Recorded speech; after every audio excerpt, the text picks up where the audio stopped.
believe. Oh. Which item are you on the agenda for, Kevin? E3, I believe. Are you the applicant? Yes, I am. Okay. You'll be able to speak at that time, but it will probably not be until after 4 o'clock. So you're welcome. After 4 o'clock? Yeah, so we're gonna have a workshop for an hour before we pick up Okay, the then other I agenda. shall call back in. You can either stay on the line or call back in. It's up to you. Okay, thank you. Thank you very much. I'll call back in closer to 4. All right.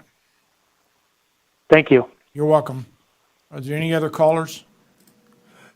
Yes. Caller, when you hear the two beeps, it's your turn for public comment. Please state your name for the record. Melissa Fraker.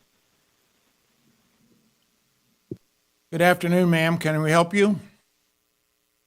Yes, I am calling in about TW asphalt plant that I did not know was going to be on the agenda today. Okay. I'm You want opposing this asphalt plant. Okay, that agenda item will Hello? not be. Oh, okay. All right. Yes, we'll take your comments now. Okay. You're Go ahead. I'm sorry. I didn't mean to interrupt you. Okay, we've been dealing with this asphalt plant for 5 years. They have shut down the asphalt plant this year. It has been wonderful around our neighborhood. Now, I just found out 2 days, I was never notified of this being on the agenda today, that we were going to have him possibly back, smelling up and polluting our neighborhood. Okay.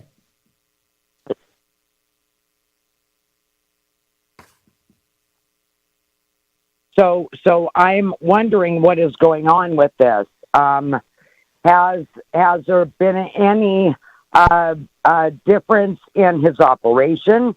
Has there been anything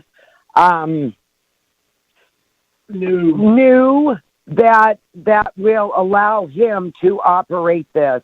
I know at 4 o'clock this morning there was jets from the 4:30. Excuse me. There was jets coming from over the hill. No smell, but you could surely hear it.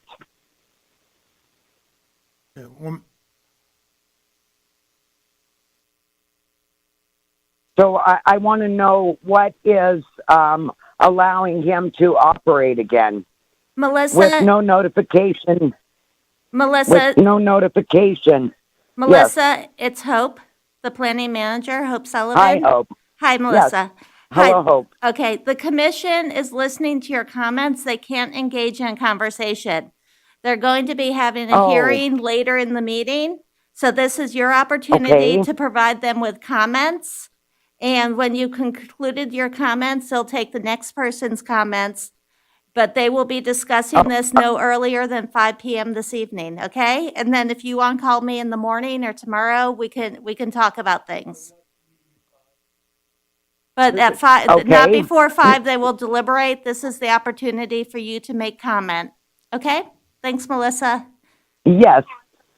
Thank you, Hope, and thank you, committee. But this has been such a menace. You can't open your windows here. You cannot live properly in a community. We have been here 31 years, as you guys all know, and he has not complied to anything that has been arised in either meetings. We've been put back and forth, and I want to know what is the attempt of shutting this down permanently.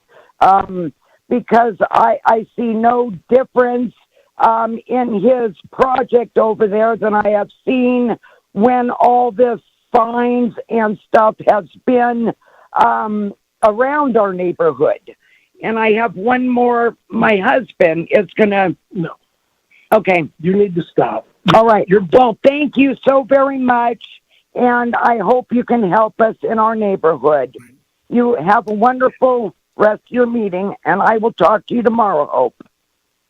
Thank you, Melissa. And if you want to tune back in, we will take up that item after 5 o'clock today. After 5, yes. Thank you very much. You're welcome. Any other callers? Caller, when you hear the 2 beeps, it's your turn for public comment. Please state your name for the record. Judy and Robert Lucas in Mound House. We have tried everything to shut this man down. Unless you live here, you don't have any idea what we're dealing with. We cannot sit outside. We cannot have people over to have dinner or anything outside because he'll start his, we call it cooking. He's very arrogant and he's a liar. Do not believe anything he says to you because he will not do it. It's terrible. Well, now the children have to wear the mask, and I understand that. But before this virus started out, kids had to stand at the school stops with masks on because of the smell, and he does it at 4:30 in the morning. He does it at 12:30 at night. I've got page after page after page of complaints that we have done. And we don't understand why somebody doesn't do anything. We spoke to Nathan yesterday, and he's on restriction from them, from NDESP, NDEP. How can you find any justice in letting him continue to poison us? And the only thing I can do is like I've always done. One of you are welcome to come and stay here for a week and smell it and see what you think of it. But we're tired of it being back and forth and back and forth. The only thing some of us have all talked about is a class action lawsuit. And the lawsuit should be with the person should be sued who allowed him to go there, to start a business there. They did not check his, any of his, anything. They couldn't have because it's all very, very bad. He's also had a fire up there. Now, if he has a fire, thank God his employees yelled at the firemen that the propane tank was full, and they saved us from having a terrible, terrible fire here. And if that blows up, because he keeps 10,000 pounds in it, it'll be like a major earthquake here, and it will destroy us all, plus fire. So please, please, please, I'm begging you, do not let him start up again. Thank you, and I believe my husband would like to speak. Please hold on. Yeah, this is Robert Lucas. All right, sir. And okay, the only thing I've got to say is that you guys know his track record. We've been dealing with this for a few years, as Misty said, and he doesn't, when we were allowed to come to the meetings, he doesn't keep any promise that he makes. He makes you guys promises to get what he wants from you, and then he goes out of that meeting and he doesn't keep them. We're back again, and then you give him 3 more months, and then we have to go back again, and then it goes over to the Board of Supervisors, and they turn it back to the Planning Commission. Nobody seems to want to make a complaint. Of course, there hasn't been any complaints lately because he's on a shutdown order from NDEP, and he closes in the wintertime. But you guys know his track record. What I'm telling you isn't anything new. I mean, so this is wrong. We're tired of being poisoned. We don't know what else to do. We don't want to file a lawsuit. Well, it'll be against him. We've got 75 people on a petition, and you guys have got a copy of that if you kept it, that petition, and we don't know what to do. We're tired of being poisoned. So please don't give this guy his license. So he doesn't come to the meetings anymore. He started sending his lawyer, so his lawyer can talk for him. and he's probably his lawyer's there now. I don't know, but the guy, you can't believe anything he tells you. So please don't give this guy his license back. When he shut down, we had clean air, and we thank you for what you've done. So, Hope, thank you. We'll give you a call tomorrow. Thank you, Mr. Lucas. All right, thank you. Bye-bye.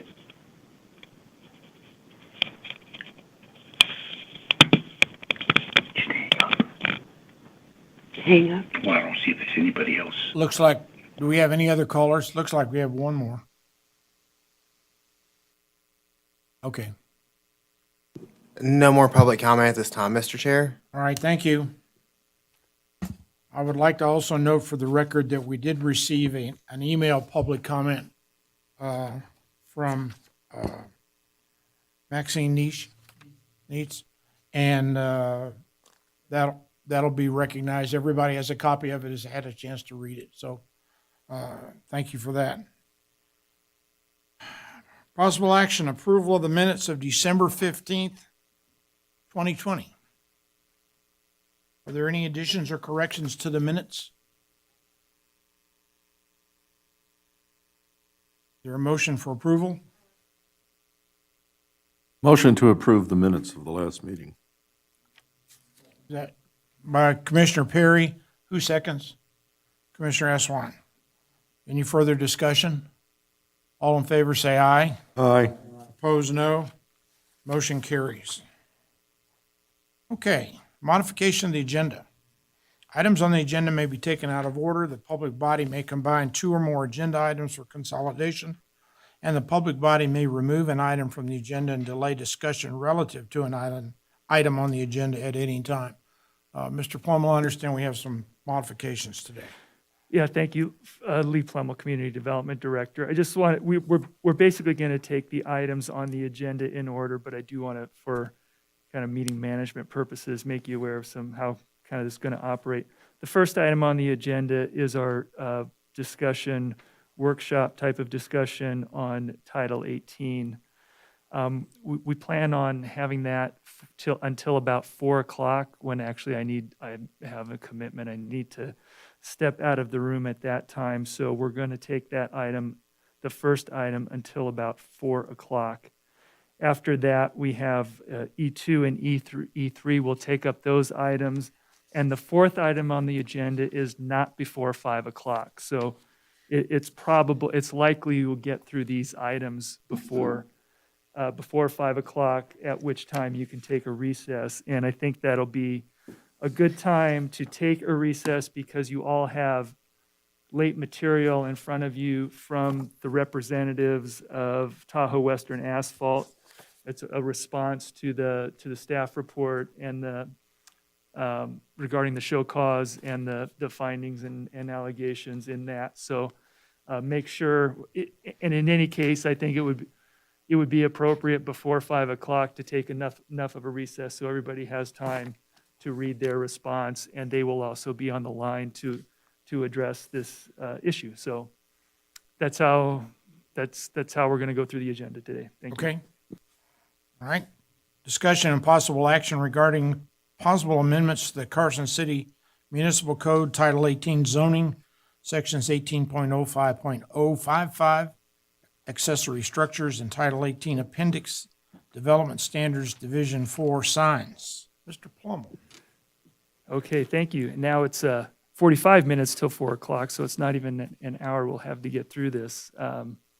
So I'll start with a little bit of background overall before we get into the details of discussion. Today I'm going to talk about quickly go through the general process we're going through on this Title 18 review for you, the new people, and anybody else watching. Then we'll discuss proposed development standards for signs, and kind of at the request, based on some past discussion at the Planning Commission, for a little bit of time at the end, discuss a little bit about accessory structures, which we've discussed before, but we have that section on the agenda as well. And kind of as the bigger process overview, I wanted to point out that this is early in the process. Our discussion about the sign code today is the very first discussion about the sign code. This is not a final action by any means. In fact, I'll talk a little bit more about that and kind of the process we'll go through with signs in particular. I'll talk about that in a little bit. But for the public, we are at this early stage, still seeking public comment. These draft documents, including the sign code that you'll be discussing today, can be found at carson.org/Title 18. And we are encouraging everybody to take a look at those documents and provide us comments through the website or in writing to our office. In looking at this process, I'll take this opportunity to discuss what we've been doing is kind of bouncing these ideas back and forth between the Planning Commission and Board of Supervisors. You'll note on my slide there, I have a to be determined date for the next workshop. And part of that is because there's been some discussion with the Board of Supervisors about some sort of joint type of workshop going on. And I think there's going to be some discussion about that at the board at one of their meetings in March on possibly creating some combined advisory committee that just tasked with looking at and making recommendations on Title 18. So I'll have to continue to keep the Planning Commission updated on that and how that'll work with upcoming meetings. So any general questions on the overall Title 18 process? So I'm going to jump into signs. So in our development standards, Division 4 is our sign code. It was adopted in 2004. There's been some amendments along the way, some things added, different like freeway-oriented signs as the freeway has come in.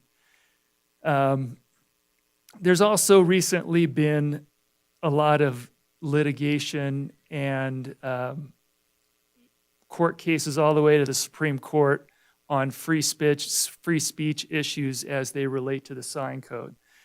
I'm not going to cover a lot of that today. When we do annual planning conferences, there's hour-and-a-half sessions on just the latest sign code law over the what's happened over the last year. So we're not going to spend all the time going through that. But the upshot of this is that it's time to update our regulations because some of the more recent cases have thrown out sign codes that have content-based regulations, and our sign code, frankly, is loaded with content-based regulations now. So kind of generally speaking, like what I have up there, and so what's content-based versus content neutral? A content-based regulation is, for example, you're allowed to have 6 square feet for a real estate sign. So when you say it's a real estate sign, you're saying what the content of the sign is. That's not a drink Coke sign. That's not a buy Ford, not a vote for Pedro. It's a certain message. And what basically the First Amendment says and the recent court cases are that what the free speech issue is, well, you're favoring that message over, that's not the message I want to say. I want to say something else, and I should have the free speech right to say something else. So that's the basic concept of it. So a content-based regulation says you can have a certain size real estate sign. Content neutral is you can have 6 square feet of sign, and it's up to you what that sign says. So that's kind of the general overarching approach that we're taking in this updated sign code. I'd also note that to the very extent possible, there's been amendment, we're trying to keep the regulations the same as they were. And I'm going to go through as we go through the regulations, I'll talk about that a little bit more. And kind of one of the workarounds for this issue in itself about a real estate sign versus a sign that can say any messages, it appears, in looking at what others are doing and with some law recommendation, one of the ways to get around that is to say you can have a 6 square foot sign during a period in which the property is for sale. So we're not saying what the sign can say. You could say anything you want on the sign at that time. So, and again, going through, as we go through the individual changes from current to the new code, I'll kind of go into that in a little more detail. Oh, yeah, okay, you got to shift pages here because I want to shift over to your packet. So and I intended, but we ended up not having continuous page numbers for the whole packet on this. But let's start with the Division 4 summary of proposed changes. It's the first attachment. And this is where I am on here, and it's the first attachment on, starting on page 1 of that attachment is where I am here. So I'm going to get into kind of the details of specific regulations. So at this time, I'm not just going to blow through this. We'll stop at each one and see if you have any questions on anything. But, you know, I've kind of summarized that first row there, that currently our regulations and standards are generally by use. For example, in our along a commercial corridor where it's retail commercial and you see strip malls and things, an office is permitted a lot less square footage than a retail use. So again, it's retail signage versus office signage, and it's different, and we want to get away from that, and everybody in that retail commercial zoning district generally has the same permitted sign area. So that's kind of the big picture of it. Now moving into the specifics and generally going through the order of the current sign code. 4.7.1 residential uses are currently allowed what's there, that's why my example is 6 square feet, because the maximum sign areas is 6 square feet.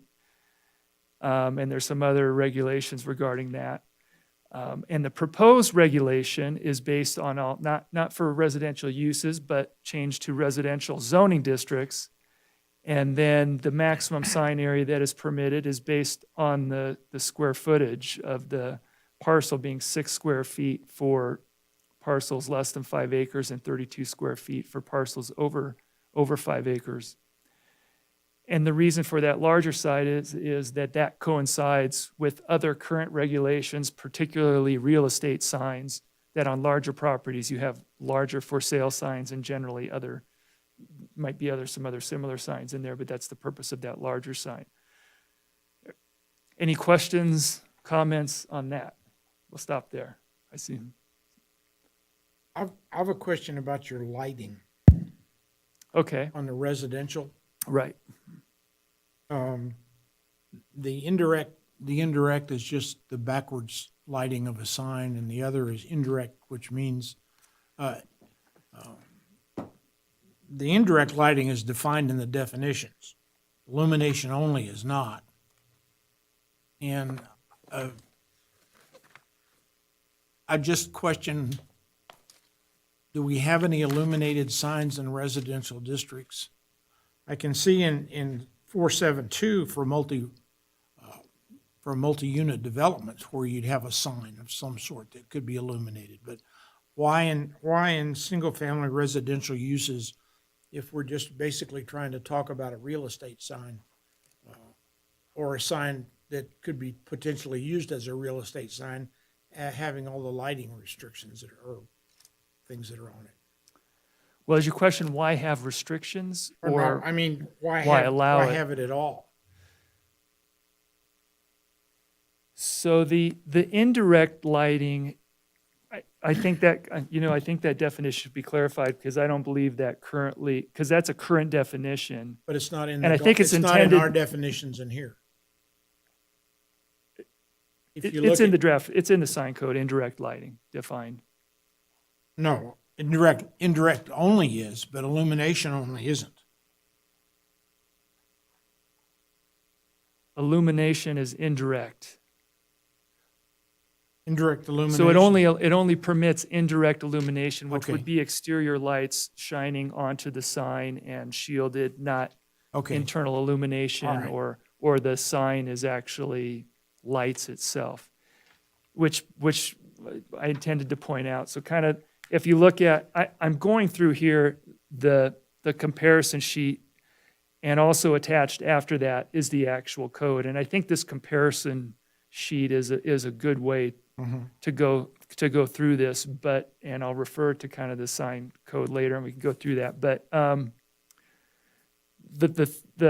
the approach is to go to a kind of this table based where you have the zoning or the type of sign, and then within that, on each line, you have the maximum sign area, maximum freestanding sign area, maximum sign height, what type of illumination is allowed, and whether or not animation is allowed. Okay. And so that as you'll see, we're starting in the very most restrictive area, which is single-family residential. So these are kind of where the most restrictive signs are, where you generally don't want message center signs that are scrolling and having illumination. So I'm sorry. Does somebody else have a question?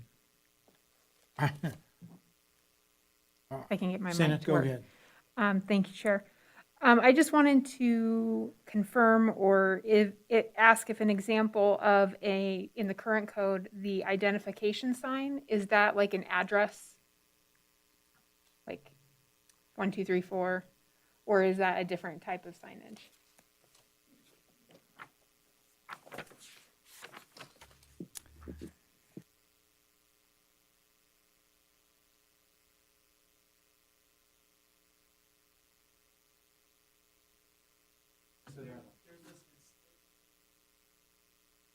And you know what? I tried to keep the definition. Not sure.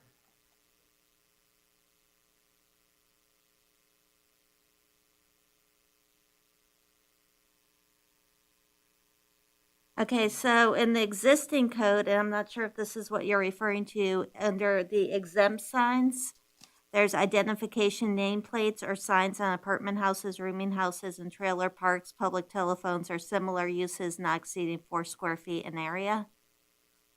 So that's in, under exempt 4.4.7 C. So the definition of identification is not further defined than that. And that 4 square feet is inconsistent with the 6 square feet that's in 4.7.1. But the proposed standard would take care of all of that and just be consistent. Thank you both.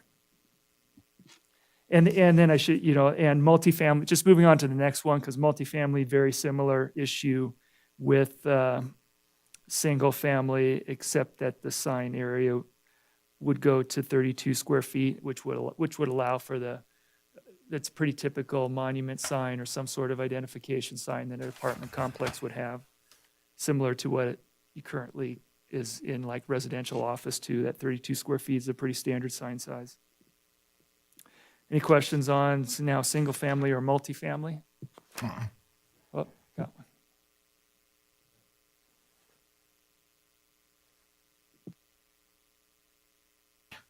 The buttons are pretty finicky, so if pressing it quick doesn't work, hold it a little bit longer or quicker. I got mine working. I'll go. And Commissioner Wiggins can get his microphone working. He can talk. Sure, Commissioner Wiggins, for the record. On the single-family residential using zoning districts, 2 questions. Is there any issue zones can change as we've seen by our meetings, as opposed to generally things stay residential versus switching to commercial?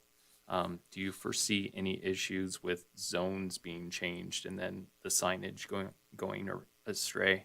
And also on the single-family residential zoning districts, it seems like the number of signs is not limited, whereas it was for you get one identification sign. Should we add that you get one max sign to that? So generally speaking now with our current sign code, and I think in the provisions, we allow everyone to use their permitted sign area to split it up between signs. So that would be be what our recommendation is for the sign area, is to not limit it to one sign, but that's certainly something you could add to, especially in the single-family residential. And I think there's some areas there now, and I would say it would be one sign unless you have two street frontages, then you can split it between two signs would be more consistent actually with what we have now. So I think that's a good suggestion to look at that further and to be consistent with what it says now. Commissioner Eswan, did you have a question? I think that pretty much answered it. I was interested in knowing whether Per unit of business. Generally, it's per. In any of these districts, Yeah. it can be, you just answered it, you say you could split it. You could Well- split your residential sign up into two 3 square foot signs if you wanted. Yes. And thinking when we get there, I think as I scroll through this, the terminology in commercial, it does distinguish when it means per parcel, total square footage allowed per parcel versus per business, I think is expressly kind of distinguished. Okay, and then we just ran into this a couple months ago with the apartments down on the end of Curry Street, where they requested a second monument sign for their operation. Is there any way to, so that we don't have to go through these special use permits, is there any way to have to maybe give the staff some leeway in determining when an additional sign is appropriate?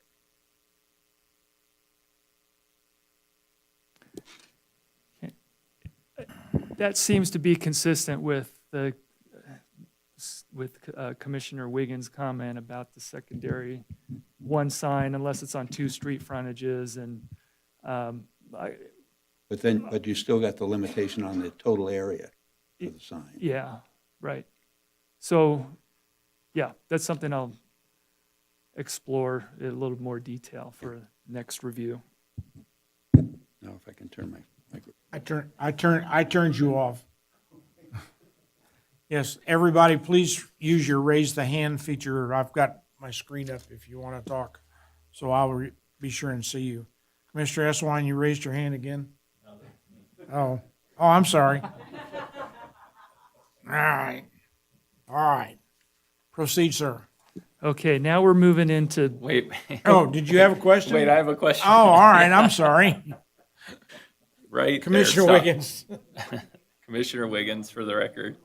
I noticed, and I'm sorry, it's only because we stopped here and I looked at this even closer. We went on 47.2 here. We went all the way up to 32 square feet from only 6. And obviously for a large multifamily residential complex, it probably makes sense. But what about just a small one?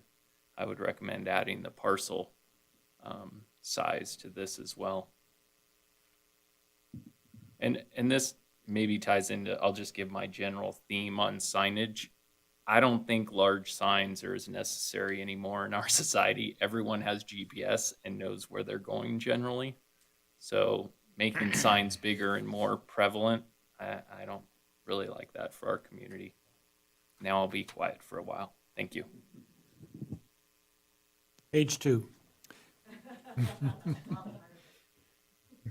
yeah, and that, again, back to, and certainly this is the opportunity to discuss sign size, but, as I kind of alluded to at the beginning, there's been a lot of discussion over the past years and amendments to this. For example, additional signage for auto dealers came about since 2002 when this was initially adopted. And so there's been some creep a little bit larger here, a little bit larger here. It certainly has not gone down in permitted sign area over the last couple decades. And this would be the time to make recommendations. I would say our approach in bringing this forward to you generally has been to rock the boat as little as possible on this. It is, the other side of the argument is going to be that advertising is an important part of businesses and they need sign area. So we're trying to respect that and just kind of translate over to a new system of regulation, which gets us into the next page 2, and current regulations of office buildings, shopping centers, and other commercial uses. And Commissioner Lloyd had another question. Okay. So I probably, thank you, Chair. Should have probably asked this when you were talking about content neutral signage, but is there any limit to what can be placed on a sign? And where I'm going with this is I just want to confirm that if we move to that we don't allow hate speech or something of that nature. Right. This is where, the DA's office, Ben Johnson's listening and maybe can weigh in, but certainly things like obscenities are still things that are prohibited under federal law would still be prohibited. Basically, that hate speech and things that are a violation of other people's rights and things are not permitted. And so that this it's still subject to that. Okay. Did that answer? Okay.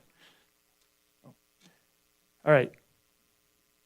Now, office building uses, shopping center uses, and other commercial uses, as I kind of mentioned earlier, currently all those sign area for those uses are based on the use, which means for one thing, it's kind of based on what the sign says, but another, it kind of leads to some inconsistencies along our commercial corridors, and we come across this in practice all the time. An office goes to some other use and goes back to an office, but the office is permitted much less sign area than the former tenant, and really just doesn't make sense to be consistent. This is not standard sign code practice anyway, so I think it's a good idea to go to a system where your permitted sign area is based on the zoning district instead of the use. So the proposal is to kind of take what that current office sign area that's permitted, and in fact, there's some specific exceptions to there for residential office and general office zoning districts, and those standards will apply in the residential office and general office zoning district, which again, that's definitely the smaller sign area. It's only up to 15 square feet per street frontage versus a lot more as you see going down into other commercial uses, with the maximum freestanding sign area of 32 square feet, maximum height of 6 feet. Because these areas, residential office and general office, are in close proximity and even intermixed with residential areas, again, the illumination is indirect lighting only and with no animation. Any questions on residential office, general office signs? Let me ask you a question just in general about sunset.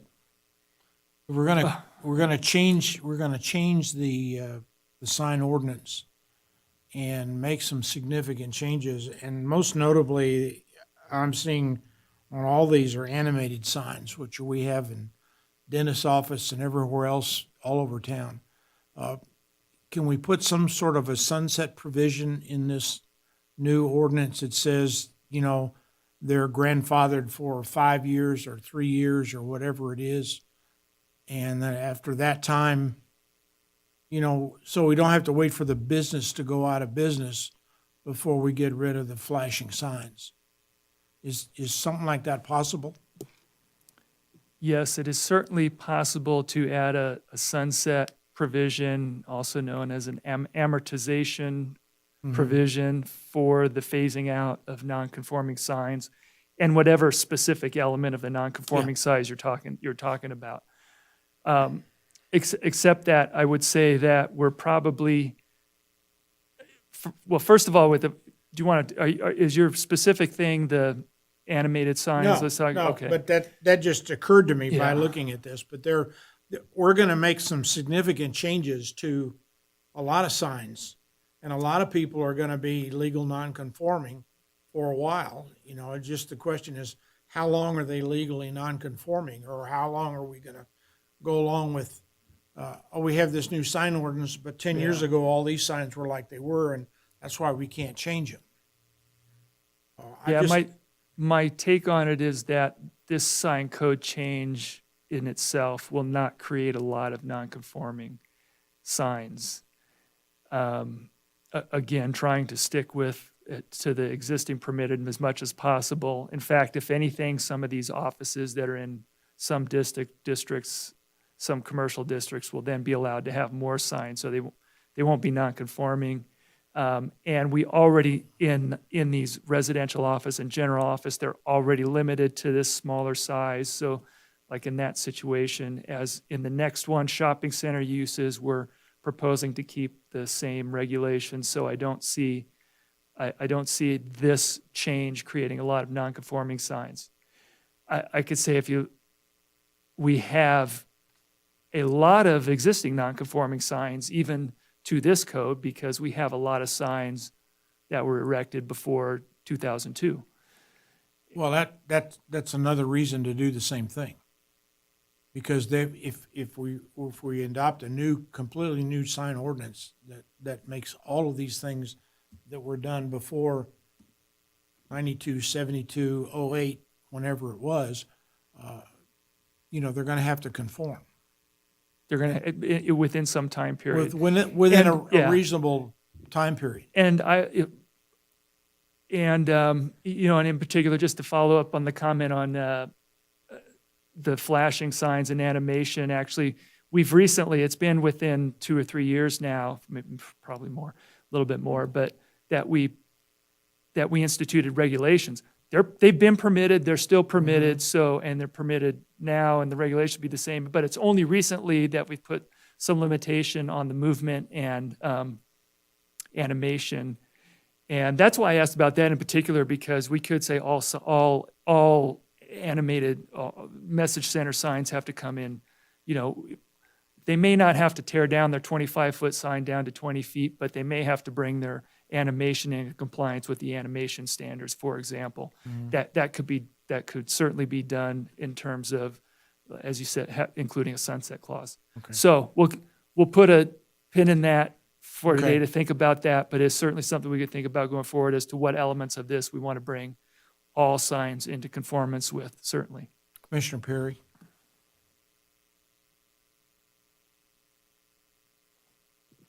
Thank you, Mr. Chairman. Knowing that we're getting close to the time here, I had a few questions or comments on, so I'll move a little bit beyond this, and I don't know if we're kind of come back to it or not, but I had a few things. One in definitions that's not addressed, and that is the term a wind flag, okay, which is a term that the sign makers use for one of those flapping things that sits on a pole. And I think it's defined somewhat in banner, but the term is not defined in here, and it is a commercial term. So I just bring that up of where should it exist, or should we reference it in here someplace? Look at the commercial of feather flag, because I think that is what commercial. That's a relatively new definition that was intended to Commercial capture those. feather flag? No, just feather flag. Feather flag.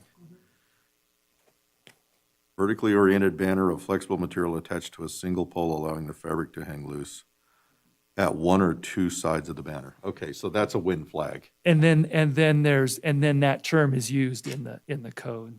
And is there a limitation in here on how long those can be up, or can they just be permanent forever? And the reason I see that is I see, some businesses using these basically as their business flags permanently, as opposed to something that's sort of a temporary, we're having a big sale and I thought in the last revision we did to the flags, that feather flags were only going to be allowed for like 30 days or something, and then they had to be removed. Right. Those were, I'm looking for it is something as we go through this list that we will get to. I'm just trying to find it specifically, that there are current regulations regarding those that were discussed and amended quite a bit in the last couple of years. Okay. Well, everything's we didn't do anything in 2020. I got to remember that. So everything's at least a couple of years ago.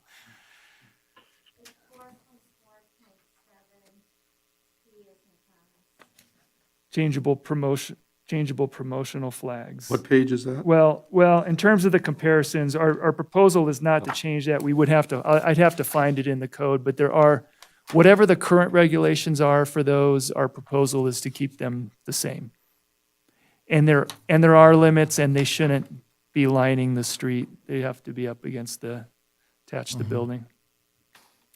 Okay. And they're an issue of enforcement on an ongoing basis.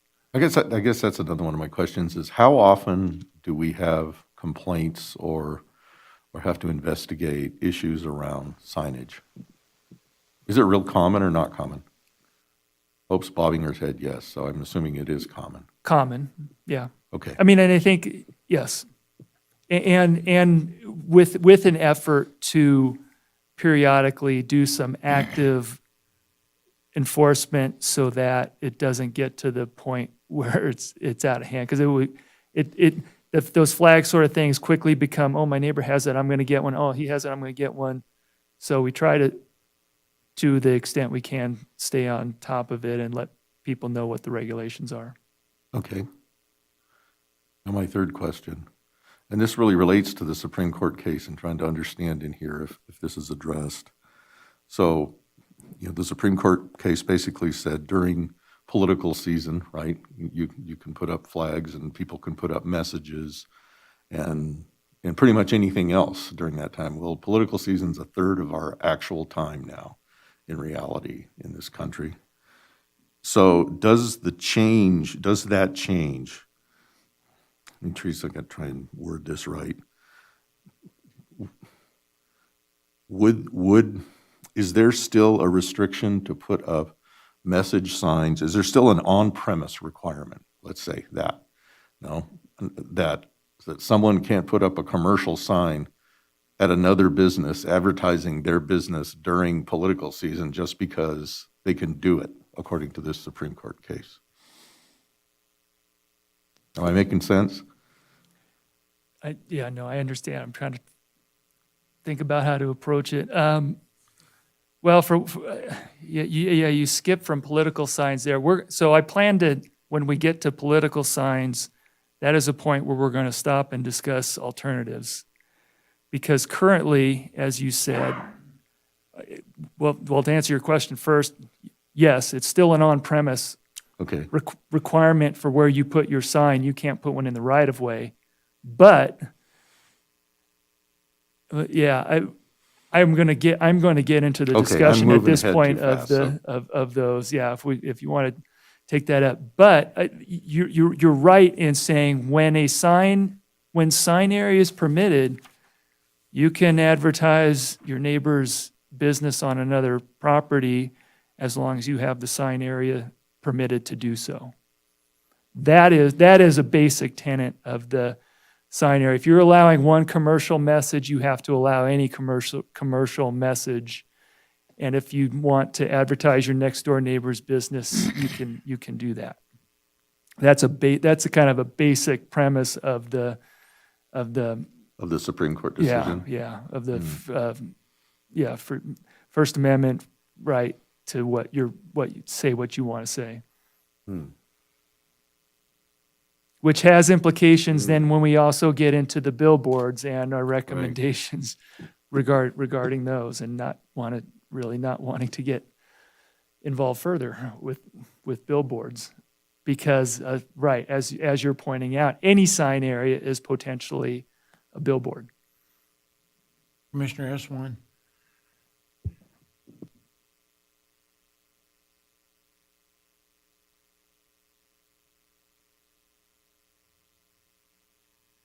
Okay. So you just said that a neighbor can allow the other neighbor to advertise on their property. Now, whose sign limitation is it? Is it the business that's advertising, or is it the neighbor's sign? Yeah, no, I didn't say you can allow your neighbor to put their sign on your property. You can use your sign area as a property owner. What's permitted on your property for whatever message you want. And if that's for your neighbor's business, that's... So you're not increasing... Not increasing... You're not increasing the business's signage area. You Right. just- On any given property, the sign permitted is based on what that property is. Okay. And that regulation, not what Okay, the sign got. thank you. We may get there. Keep going. Okay. We got So- about 4 more minutes. All right. Yeah, and as we stop, I mean, I kind of realized even with a couple hours talking about this is a topic I figured we'd have to revisit. This is pretty deep stuff. It's a big change, big in terms of how we're doing it. This is something we're going to want to get out to the public. So this is certainly going to take some time. So we're just trying to go through big picture now. Shopping center uses, as I've noted, so shopping centers, because they have multiple businesses, do have different regulations now. And this is kind of that first area going through this where we kind of work around. It's not just a zoning district. It's if you have a property, the description is if you are a property with multiple businesses on it, multiple units, which we can do by business licenses, then you are a shopping center and subject to these regulations. It's still not content-based, but there are some different regulations that allow them to have more overall signage, and in particular, the freestanding sign that advertises the shopping center. Generally, per business, it's the same regulations in it as any other commercial use, but they're allowed more freestanding sign area for a shopping center. Okay. You want to stop there?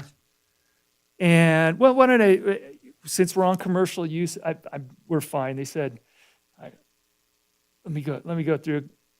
It's as just as a matter of aside, working on this table is an easy way to see what we're doing. Yeah, good. To use the table is a good way to help us get through it. Yeah. Okay. Well, I got 5 minutes, and I'll take it just because I think you're going to get through the next items before 5 o'clock. So, moving on to other commercial uses. So, in the current code, it's other commercial uses. So this is your general single, or maybe one or two commercial businesses on a commercial property, and they're permitted a certain sign area and a certain percentage of that on the freestanding sign and certain height. And the idea is that those same standards would just carry over to the commercial zoning districts as they are now. Basically, it's permitted in all the same districts. And I think in there is that, so the idea is just to, again, not to change the standards, but it would be based on the zoning district. The difference, again, is that in those commercial zoning districts, there's often offices that have different standards, and there might be other uses that have different standards.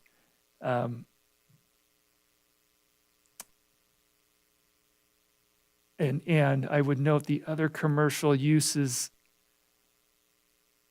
I'm trying to find it because somewhere in here, I'm not sure it shows. I want to make sure that it's in there. Those same sign standards would also apply to the general industrial zoning district. I thought I had it. Oh, general industrial. There we go. No. Okay, that's the next one. All right, so then commercial, and then we have signs for manufacturing uses. Again, getting away from that. And the current standards we have for manufacturing uses, which are generally a little bit less sign area than in commercial areas, would apply to the limited industrial, general industrial airport, air industrial park zoning districts. Those are general areas that are not along our commercial corridors, primarily over by the airport and in that vicinity. And with the exception is that the general industrial district would carry forward the commercial sign area standards, because the general industrial area is actually, a lot of it is along our Highway 50 East corridor. So that is a commercial corridor. So the recommendation is to put those standards there. Any questions so far on that? I think that's kind of where I'm going to conclude my. I have one from Commissioner Eswine.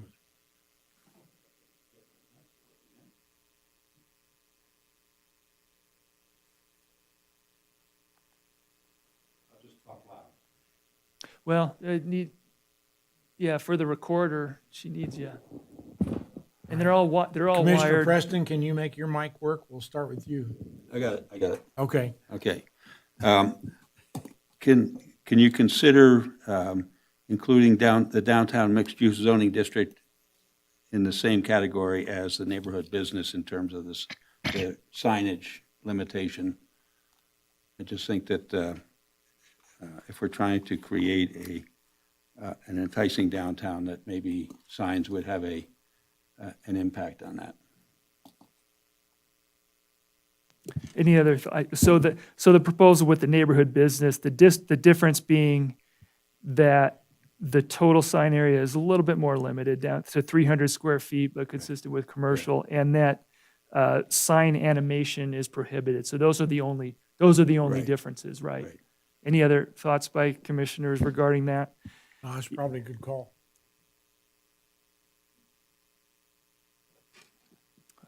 Questions? Commissioner Preston had one, and then you can split.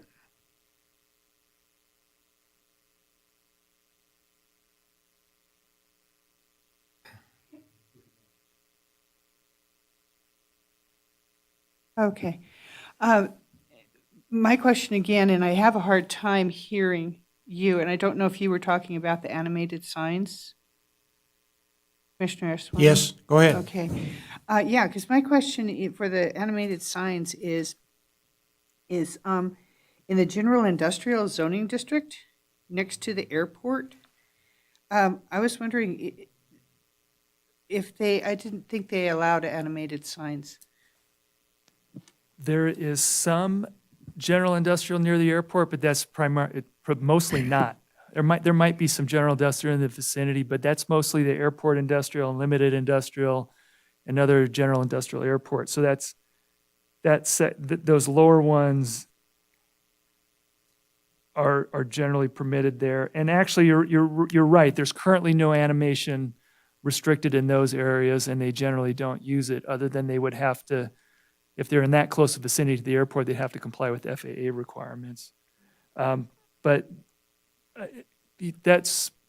are you suggesting that there should be limits on animation in those areas? Thank you. Yeah, I think that. I am suggesting that there be limited on animation in the airport districts. Yeah, okay. Kind of the same exception like we did above. Okay. So if there's no further questions, we'll take this up. We can take this up later this evening. If you wish, we can take it up at another date if you wish. But right now, we can table this item, and we're going to continue on with the agenda. Heather Ferris is going to present for staff on the next items on the agenda. Okay.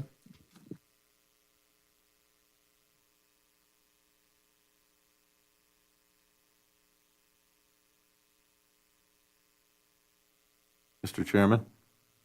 Yes. Oh, sorry, I got to raise my hand. Go ahead, There we go. Commissioner Perry. There was one other item there on, that Lee mentioned at the beginning, and that was to revisit 1805-055 accessory structures. And if it's acceptable I'd like to go back to that one later on today, as I've done some preparations of thoughts on that one. And that way it can be finished off. Okay. Well, It's a both sort of those were in the workshop Right. agenda items, so when we come back, we can talk about it then. Thank you. Okay. Is that all right with you? Lee? Is that okay with you? Okay.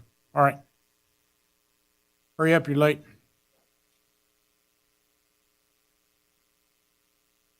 Heather, you ready? Okay. Item E2, we've tabled item E1 for the time being. Item E2 is discussion and possible action regarding a request for an abandonment of a portion of public right-of-way totaling approximately 0.39 acres along the south side of Beverly Drive and the east side of North Roop Street, adjacent to properties located at 911 and 1101 Beverly Drive, APNs 002-121-15 and 02121-16. Go ahead, Heather. Thank you, Heather Ferris, Associate Planner for the record. The request before you today would allow the abandonment of a portion of right-of-way along Beverly Drive and North Roop Street.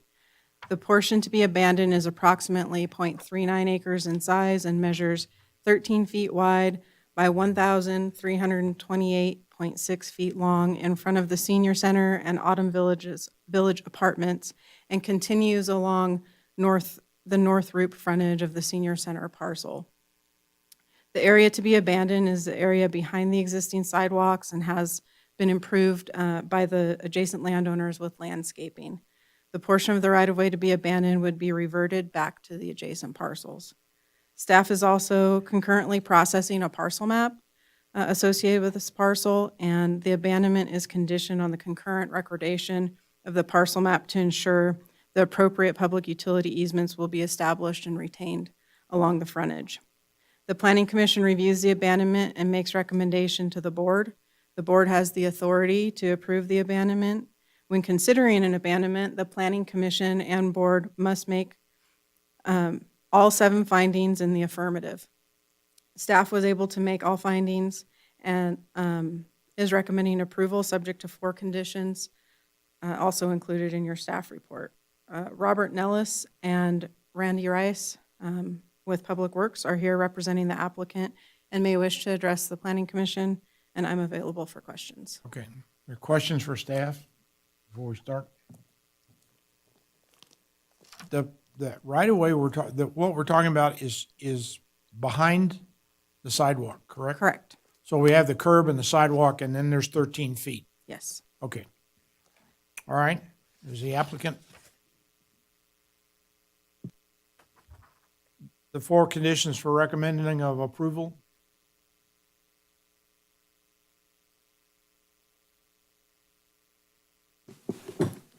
Hello, Mr. Chair, members of the commission. Robert Nellis, real property manager for Carson City. Okay. It was, you all are the guys that are doing this, not the property owner. We are the property owners, sir. I mean, but you're gonna give the property back to these other property owners. Yes, Okay. on Beverly Drive, 1101 okay. Beverly Drive. And the recommendation conditions of approval the staff has recommended are okay? Yes, sir. they are. Okay. Are there any questions for the applicant? Okay. Commissioner Lloyd? Mr. Nellis, are both parcels owned by the city of Carson City, just to confirm, or? Commissioner Lloyd, just the parcel on Beverly Drive on the corner of Beverly and Roop, the 1101 Beverly Drive is owned by the state. Okay, and then we would be giving back to the state the right-of-way, or? That is correct, yes. Any other questions? Yeah. Commissioner Perry? I have my hand up. So it's the senior center in the middle, and off to the, I'm looking at my map here, to the left is a thrift store and something that is for the Hispanic population. I forgot the name of it exactly, but it's looks like a nonprofit of some type. And on the far right, there's an apartment complex, right? Yes, sir, that's Okay. correct. So that's private property there. So basically what we're talking about there is there's only one piece of private property here. The rest of it is public property that we're abandoning the right to. Actually, it is confusing when you look at the map. There's, on the corner of Beverly and Roop, there's the United Latino building, as we Right. call it, but it's vacant at this time. That's owned by the city. And then you have the senior center that's next to that as you go along Beverly, so that's also owned by the city. Okay. As you go further along on Beverly at 1101 Beverly, that is owned by the state. You mean the apartment complex? The apartment complex. That's owned by the state of Nevada? Yes, under the housing division. Oh, okay, I didn't know that. So it's all public, basically. It Or is. abandoning. So there's no money involved in this abandonment? No, sir. Okay, thank you. Okay. Any further comments? Discussion? Motion? Higgins? Go ahead. Commissioner Lloyd, go ahead. You got your mic on. I move to recommend that the Board of Supervisors approve AB 2021-0008 based on the findings and subject to the conditions of approval contained in the staff report. Is there a second? Commissioner Eswine seconds. Any further discussion? All in favor say aye. Aye. Opposed, no. Motion carries. Thank you. Okay, discussion and possible action regarding a special use permit to maintain an existing billboard on property zone general commercial located at 2400 East William Street, APN 002-105-01. Thank Heather, you. you can do this one too? Yep, I'll do this one. Heather Ferris again for the record. The subject billboard was approved in 2006. It is located on the north side of East William Street, just west of the freeway. The property is currently vacant. However, there were businesses located here at the time the original SUP was approved. The billboard has been at this location for approximately 15 years. Here's some Google Street views of the billboard. Looking at the top, looking east from Russell Way and East William Street intersection, the bottom looking northwest from East William. Per Division 4.8.3 subsection A2 of the development standards, a special use permit issued for a billboard will automatically expire within 5 years from the date of issuance. The applicant is seeking to renew the SUP. The subject sign meets the existing standards and staff has not received any complaints regarding the sign. There are 7 findings of fact the Planning Commission must make in the affirmative in order to approve the special use permit. As outlined in the staff report, staff has made all findings and is recommending approval. Kevin Johnson with Outfront Media is representing the applicant and participating by phone, I believe, and I'm available for questions. Any questions for staff? Mr. Johnson, are you available?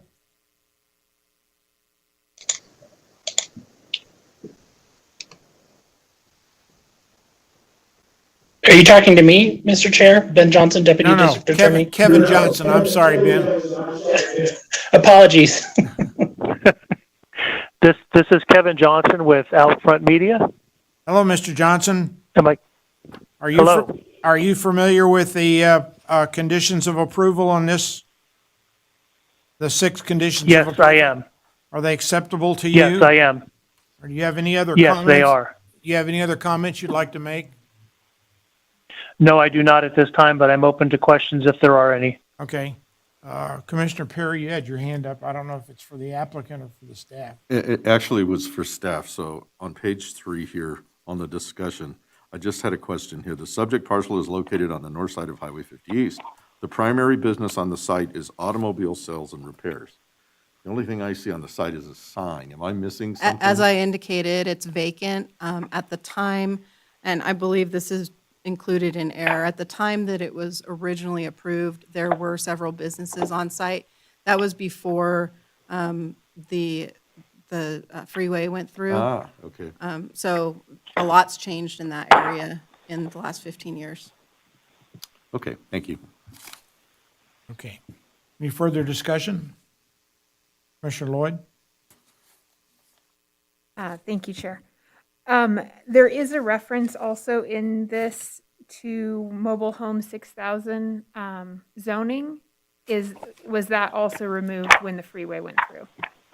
Yeah, so currently that parcel is not near mobile home 6,000. I would have to look at the zoning map again to verify, what was there previously, but currently there's nothing in that area that's mobile home 6,000.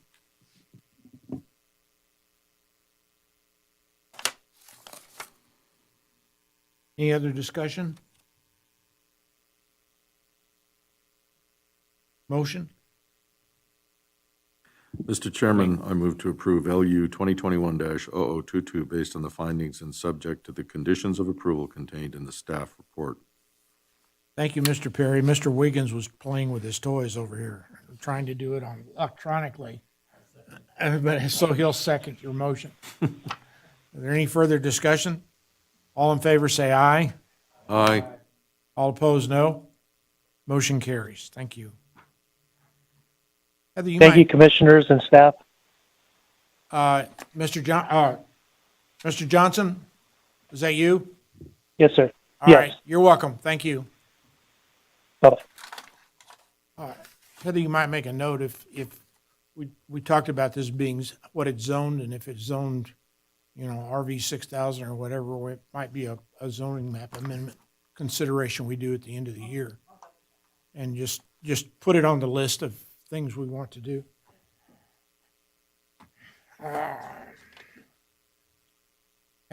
At this time, we are going to adjourn until 5 o'clock. Till when? Or to recess. I'm sorry. We're going to recess until 5 o'clock, or at least until Lee comes back, and we might continue our workshop. But at this time, we are in recess. Mr. Chair. Yes, Mr. Johnson. Sorry, Ben Johnson. Sorry, Ben Johnson, Deputy District Attorney for the record. I just wanted to take the opportunity to remind everyone that the open meeting law is still in effect. So while you're reviewing your materials for the next item, just a reminder not to discuss it amongst yourselves during that time period. Thank you very much. And we'll watch ourselves.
4:35.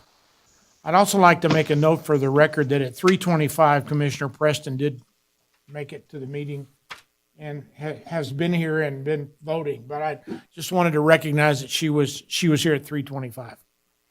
Okay, Mr. Plummer. Okay, back to, again, Lee Plemmel, Community Development Director for the record. Going back to item E4, what was on the agenda was to discuss Division 4 of the signs, but also we put it on the agenda to talk about Section 18.05.055 accessory structures in particular.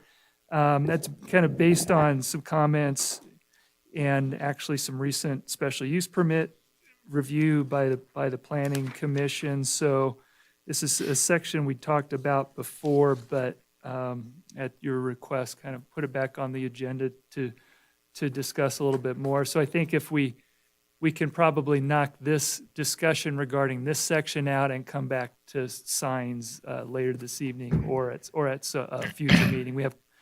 We still have a lot to talk about as signs. We got cut short. Apologize for that. And I think we need to probably just take a lot more time with signs at a future meeting. But anyway, regarding accessory structures, as has come up every time, what this relates to is the detached accessory structures and the need for some sort of administrative permit or special use permit, depending on the aggregate size of one's detached structures relative to the size of their main residential dwelling unit. Currently, the standard is in pretty much all residential zoning districts that when you get above, the cumulative square footage of your detached accessory structures exceeds 50%, you need an administrative permit. That's the same thing as a special use permit, except it's just an administrative hearing officer done in staff. It's not done at this meeting. And when you get over 75%, it comes to the Planning Commission. And the proposal is to increase those thresholds to 75% and 100% respectively, and to also allow a minimum size accessory dwelling by right. So I think we've had that discussion before. I have the table up on my screen here that shows the various changes, and that was generally discussed previously. However, what there is not is a limit on the maximum size of a dwelling unit that you can have ever on a parcel. So in theory, you can build up to all the setbacks and all the height requirements on your entire property, as long as you get a special use permit. And I think, that's caused some little bit of struggle with the Planning Commission when you get some very large size accessory structures on a property. I would say we haven't gone to the point of saying that there's a maximum limit, because in all cases, the accessory structures have been within the permitted footprint where you could have a main dwelling. In other words, there's no limit on the size of the house that you can build. You could build a 1,200 square foot house. You could build a 5,000 square foot house to your permitted setbacks and height requirements. So I think the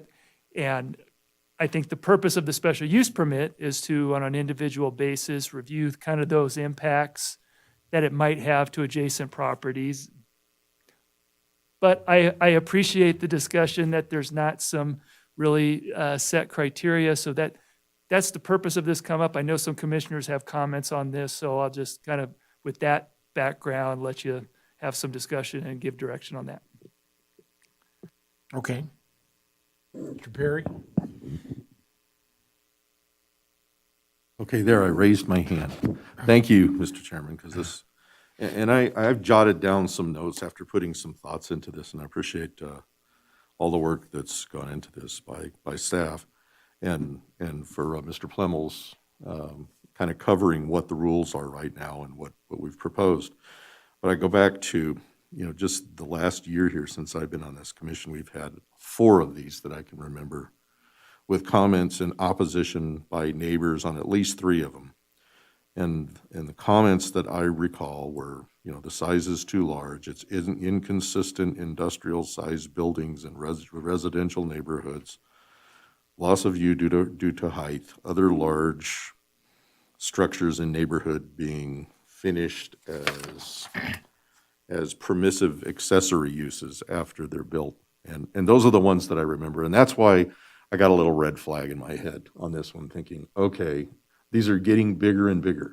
In the last meeting we had, we approved one that was 254% larger than the basic size of the house. And I recall Commissioner Wiggins rightly saying, well, how can you penalize somebody that has a small house with that on 1805055 number 7? And I think that's consistent. It's 1805055 number 8 that I think needs some proportionality to it. And that's the one that says that if the proposed accessory structure is greater than 5% of the square footage of the lot, then it requires a conditional use permit.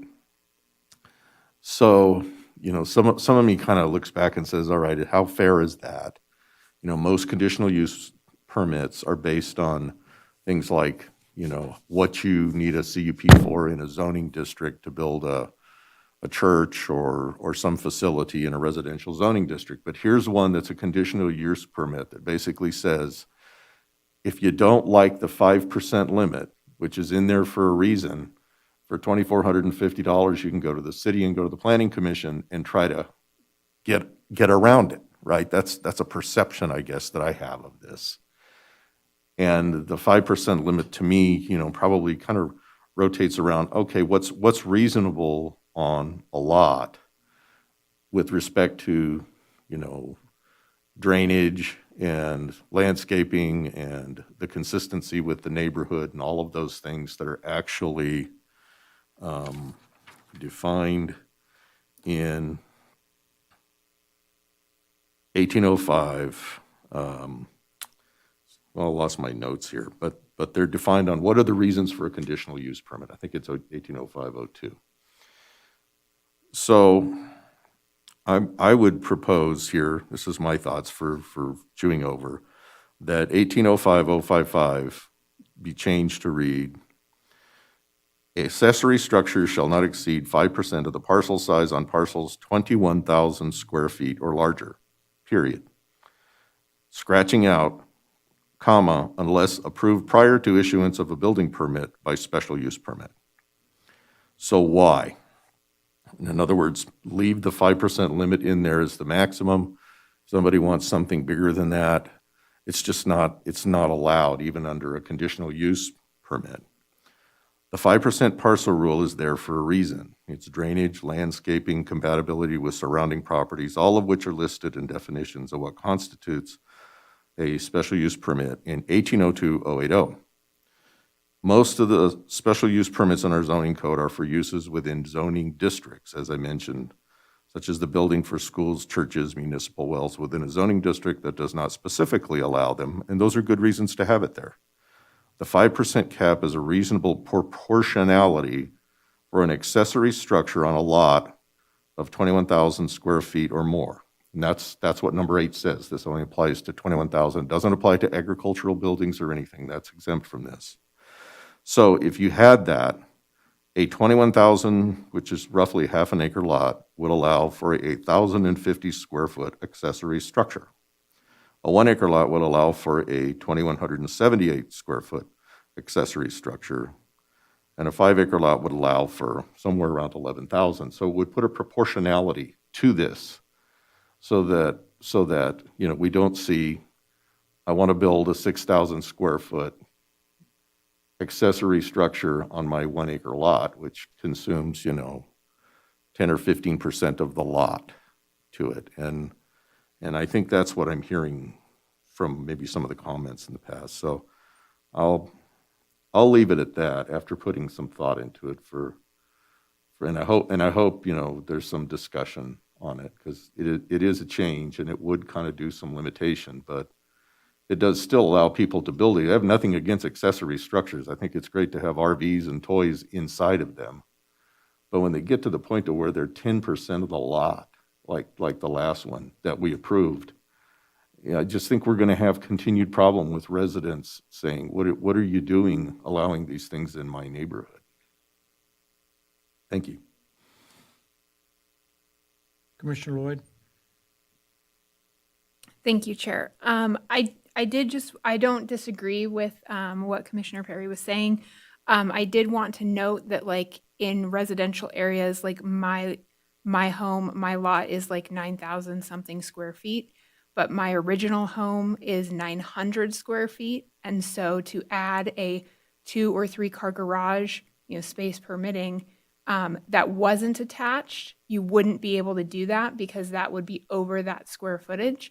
So I think that taking that into consideration, maybe it's not 5%, maybe it's 6 or 7%, so that those types of accessory structures can still be permitted on smaller lots that have smaller homes.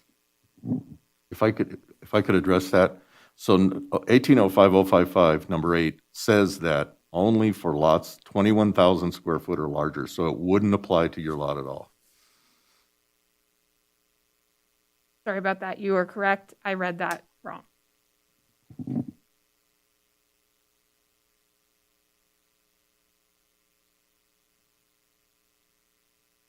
Kind of ancillary to this also, Lee, is there's no way for us to exercise any kind of architectural control. And I know what I'm thinking of is one of these that we approved is a tin building with a metal roof in a neighborhood that has all stuccoed homes with tile roofs. And it just doesn't look right. If it was even architecturally to match the neighborhood, it would be much more palatable, I think, than just a tin building. And I don't think we can do that. Or I don't know that we can do that. We can do that. So Carson City has chosen by code not to so far get into the business of architectural design on single-family residential lots. But that is certainly an alternative. Rather, when you get into the special use permit realm over some threshold, to say that I guess to some extent we do that because we talk about, when you say it has to be matching materials and colors and things, and we talk about roof pitches in some cases, we do somewhat start to dabble in design standards in single-family residential under certain circumstances. And this is one where alternatively, when you reach a threshold, maybe it's not prohibited altogether, but then there's a height limit or an additional setback limit or something else. And, we haven't really put some alternatives on it to look at it. But I don't know, Commissioner Perry, is that, I get the suggestion of a hard line, but, perhaps we could also look at alternatives that include some stricter, for lack of a better word, design standards for the buildings that exceed a certain area. Commissioner Preston? Oh, I made it work. Okay, Commissioner Preston, for the record. I think that it is really important. I agree that these buildings that are these metal buildings, when now the houses are stucco, this actually affects the neighborhood, it affects values and so forth. So I, for one, would be open to having it be the same as the existing structure as far as made from the same materials. So even if it's a stick-built with, T111, then put stick-built in T111 if that's what's already there. But if it's stucco, it would need to be stucco. If it has Castle Rock on the front, it need to have Castle Rock. Because what it's doing is it is actually creating these situations where people feel like they're getting backyard mechanics and that type of stuff going on. And I don't think that that's what we want to have achieving, is what we're trying to achieve. We want people to be able to store their RVs and so forth, but also not be detrimental to the neighborhood. Commissioner Wiggins? Yeah, Commissioner Wiggins for the record. Since Commissioner Perry mentioned my name, I guess I better say something. And Commissioner Perry, you talked about the percent of lot area, and I still agree with those comments totally. I think the last example was a great one. What does anyone recall what that percent of lot area was in that case? Yes, it was a 1 acre lot, and it was a 4,000 square foot accessory structure, so it was 9.1% of the surface area of the lot. Okay, so I was guessing it was over 5, but not 10, so that's pretty close. And that kind of ties back into exactly what Commissioner Preston just said, is at a certain point, you need to match this stuff. This isn't an outdoor shed anymore. I can't see us going beyond 10% ever. And I don't know if we want to write that in as a limitation, but certainly over 5% would require some sort of aesthetic upgrades and capped at 10% of your lot size or something to that effect. I'd be in favor of that. Thanks. I'd even take it down to 7.5%. Between 5 and 7.5%, you'd have to architecturally match it. But I mean, all those are little nitnoys all along the way. I think the question is still, what do we look like? What do we look at for, accessory buildings, and how big can they be? And you're on one side, you've got everybody saying, I've got a 2 acre lot, I can put on it what I damn well please. And on the other side, you've got all the neighbors that say they don't want to live in an industrial area.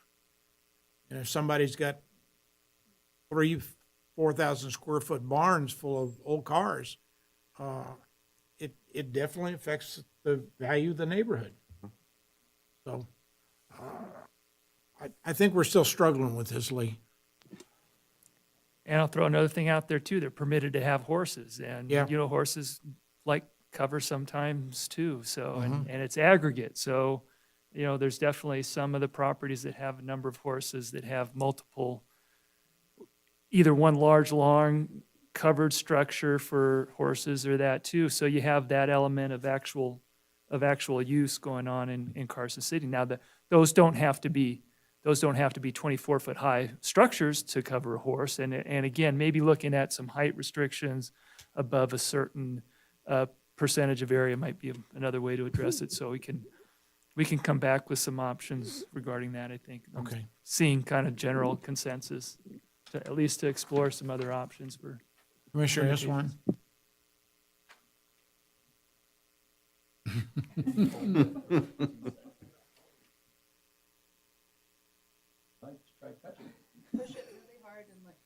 Yeah, okay. It comes on all by itself. I witnessed he didn't touch it that time. I tend to agree with Commissioner Perry's assessment on the larger lots, that a total lot area or total coverage is a valid restriction on the size of these things. And I would also like to second Commissioner Preston's position that we do need some architectural standards on these things. That anything that's over, or anything that requires a special use permit should be similar in construction to what's already on the property, and maybe even in the surrounding area. Those are my comments on that. And I think a height limit, it shouldn't never be higher than the existing structure. Commissioner Lloyd. Thank you, Chair. Commissioner Lloyd, for the record, I just wanted to ask if it's a structure covering a horse, is that considered a farm structure? So yes, in current code, we have a distinction between farm structures and accessory structures, which we're proposing to delete. Okay. For the very reason that we get a lot of farm structures that end up having cars and RVs in them. And really in terms of the impacts to the visibility and neighbors, I think we're just going that the structures we want, whatever the standards are, they need to be the standards for accessory structures. But I think we do need to be considerate that you might have open shed type structures for shelter that may, and maybe some exempt, because that's what, you have barns that are really nice and are enclosed, and then you just let the horse get out of the weather type of shelter. So maybe we could think of a distinction for those types of uses as well. Yeah, that's like something like a lean-to. Yeah. That the horse is just, Open, only covered on 2 sides or 3 sides or less, yeah. Well, I know one of the ones that we recently approved was the one on Ash Canyon in Winnie. And it was 5 or 6 bays. It looks really nice because they made it architecturally match the neighborhood and the house. And it's not nearly as offensive as you thought it might have been when you looked at it. And I think that goes back to the whole thing about if you can make it match and fit the neighborhood, nobody's gonna complain. But if it looks like a shed, it smells like a shed, it is a shed. That's all I got. Anybody else? All right. Commissioner Kilgore. It seems simple enough to agree with the fact that obviously you want some uniformity in this situation when it comes to new structures and, of course, matching the neighborhood. But it's about as far as it can go with uniformity, as far as I'm concerned. But in this case, that's obvious and should all be predetermined when they're, of course, applying for the special use permits for these said structures. So to get something like that very uniform, so it's not misleading in any way and very easily understandable by these people. So whenever they're trying to pull these types of permits, they understand that they do have to meet these set standards for matching structures. Commissioner Preston. Commissioner Preston, for the record. One of the things that I wanted to ask Lee is, do we only have the authority to go over the ones for special use permits? Because some of these structures are 200 square feet, and if you have a 200 square foot accessory building and your house is 900 square feet and you're on a half-acre lot, then wouldn't you want to have that conformity too? Because if your neighbor only has a half-acre lot and you have a 200 square foot building, wouldn't you want to also have those same aesthetics? Yeah, I think to your question, we don't, as you know, as I was saying earlier, we don't regulate that now, but could. And then just kind of a determination at what size.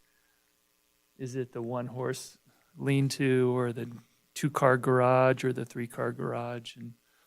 But we could certainly put in here that those same things, matching some same similar language about matching materials on all structures over X square feet.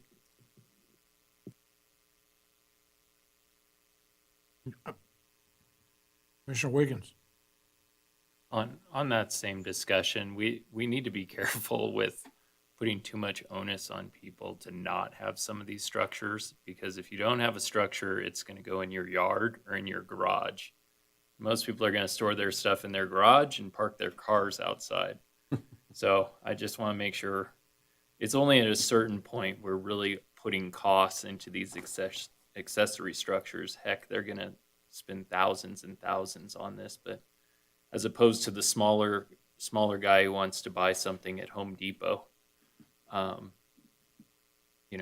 it match only at a certain point, I guess. I don't want to discourage the use of sheds. That's just my thoughts. Thanks. I would think we're talking about the larger lot sizes and not the smaller, as a general rule. True. But if we do have the small house and okay. I was talking more from the aesthetics of having requiring them to make the same siding as their house, and their house was stuccoed. It's a landmark or something, and they want to put a shed in the backyard. That it's expensive to stucco a shed, or, I don't know. Commissioner Lloyd? Thank you, Chair. I just want to second what Commissioner Wiggins was saying and add that I would hope that if it was a small structure and we put into code that they would have to do these things, that it wouldn't come to a special use permit because the cost of the permit could greatly exceed the cost of building the structure. Right? Yeah, and again, kind of looking at alternatives coming back, I would think 200 square feet would be the absolute minimum threshold because you don't even need a building permit below that for a storage shed. So we're not even going to see it for a permit. 200 square feet, your 10 by 20 minimum size 2-car garage. Commissioner Preston? Well, if you have a 10 by 20, can we at least go ahead on these smaller ones so it's not cost prohibitive to paint to match? Instead of having like a white next to a red, barn red, next to a blue, next to a green? Because especially if they continue to add additional sheds, even though it doesn't meet the aggregate, they can end up being all different colors. Are you asking me if we want to get into code enforcement on determining if a paint color matches or is consistent? We'll think about it. For that square footage, yeah. So, because it's like a 2-car garage. I mean, this is what we're talking about. It's something that's going to be about the size of a 2-car garage, even on a small lot. You know, that's a concern. A lot of these places, because if we're looking at some of these other zoning, they actually have CC&Rs that'll keep you from doing that. But in some of these other areas that don't have the CC&Rs. Commissioner Aswan? I got it to work. I just have a comment on the second page of the accessory structures. You have under the zoning districts, you have the not to exceed 400 square feet on the single family, and then on the third, where did I see that? On the first page, you have 500 square feet, and I just wonder why is there a difference between the overall, why is it 500 square feet in one case and 400 square feet in the other?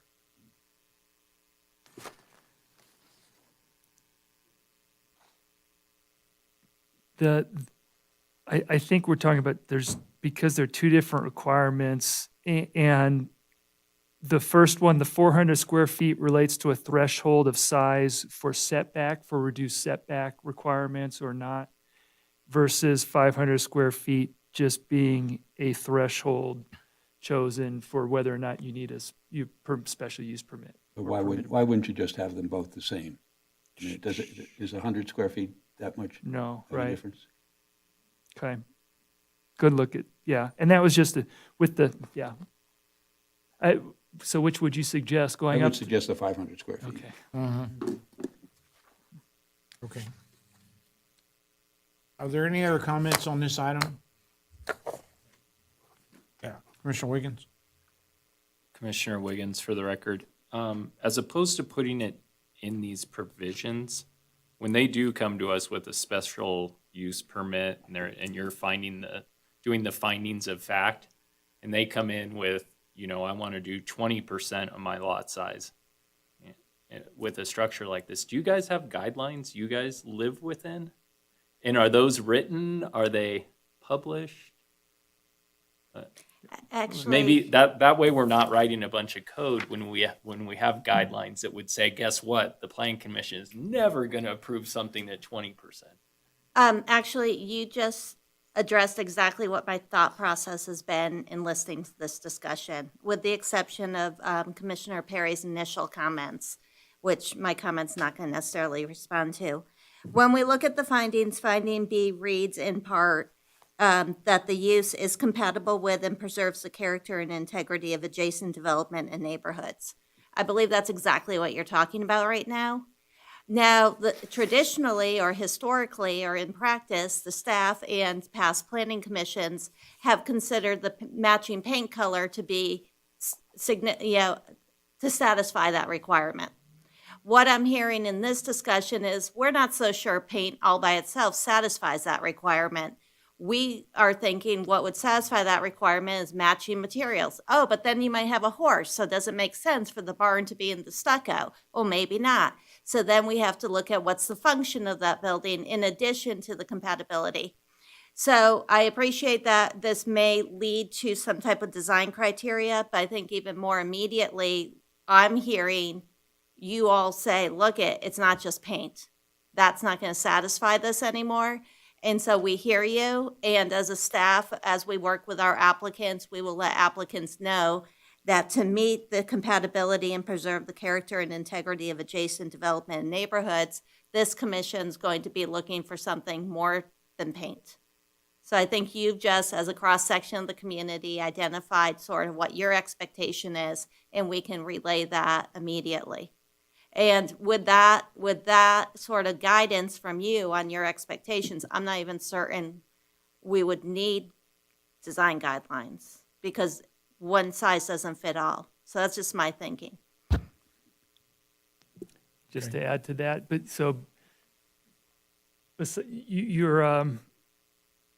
when you said if you're going to set a limit, be careful of the limit you set and the absolute limits you set, because that will be an absolute limit with no exceptions, on the one hand, and then, on the other extreme remains as subjective. So to the extent that we can provide written guidelines that people know about ahead of time that are certain, that's better for us to tell the applicant. So that's what I think. What's part of this discussion is trying to find that balance somewhere between there. Okay. Are there any other comments on this item? We have some alternatives to consider and bring back with future draft. Thank you. All right. Good. We ready for item number 5 or item number 4?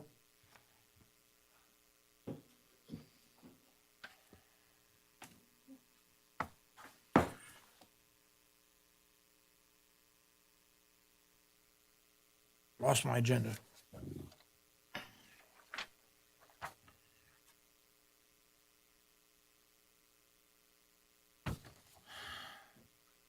Item E4, 2010-00000115, SUP 1015-2.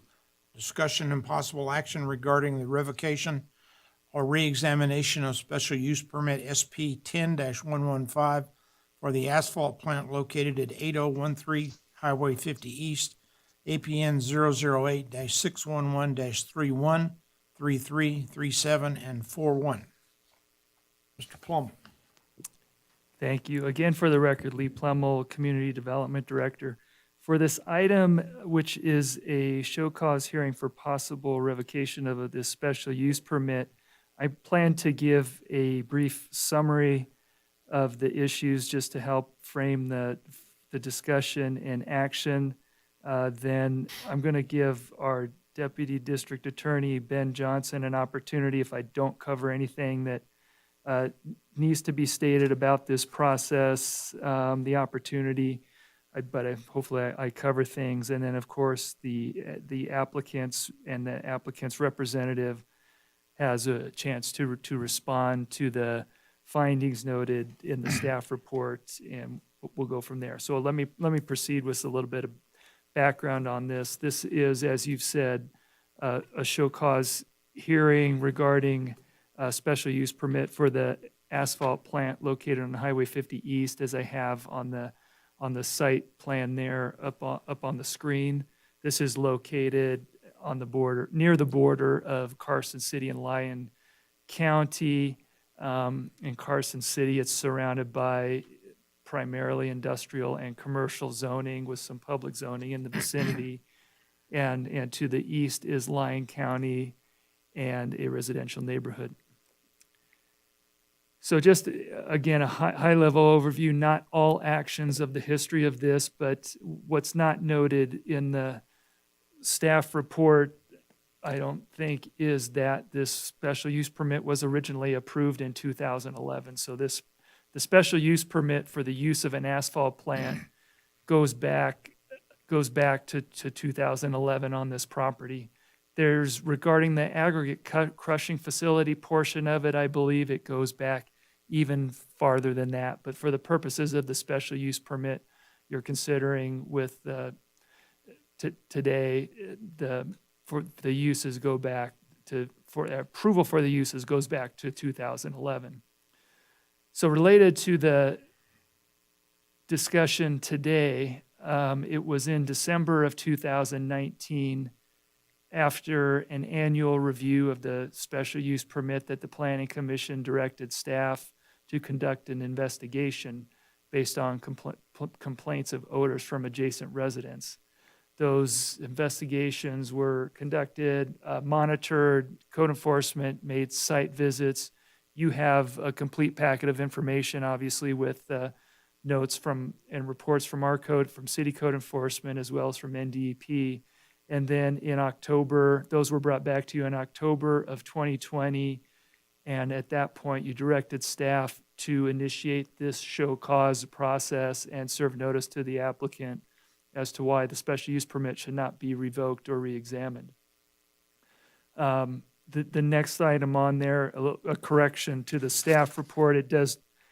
I had a note in there, and that's actually from the prior staff report, that the order to appear was sent on January 6th. It also had the wrong year of 2020. That was the first typo of the new year for me, where it should be 2021. But actually for this hearing at the end of February, notices were sent on February 2nd and 4th to the actual property as required by the Carson City Municipal Code, and then to other contact information also for the applicant and for the applicant's representative, and those notices are included in your packet as well. So getting to the purpose of the hearing, just kind of a reminder for background, and again, you have all this in your packet. I'm just kind of framing it up here. There are the grounds for a hearing for revocation of a special use permit include, number one, a failure or refusal of the applicant to comply with any of the conditions of the special use permit. And number 5, as it is in the code, any act or failure to act by the applicant or its agents or employees directly related to the special use permit, which creates or tends to create a public nuisance or is detrimental to the public health, safety, and welfare.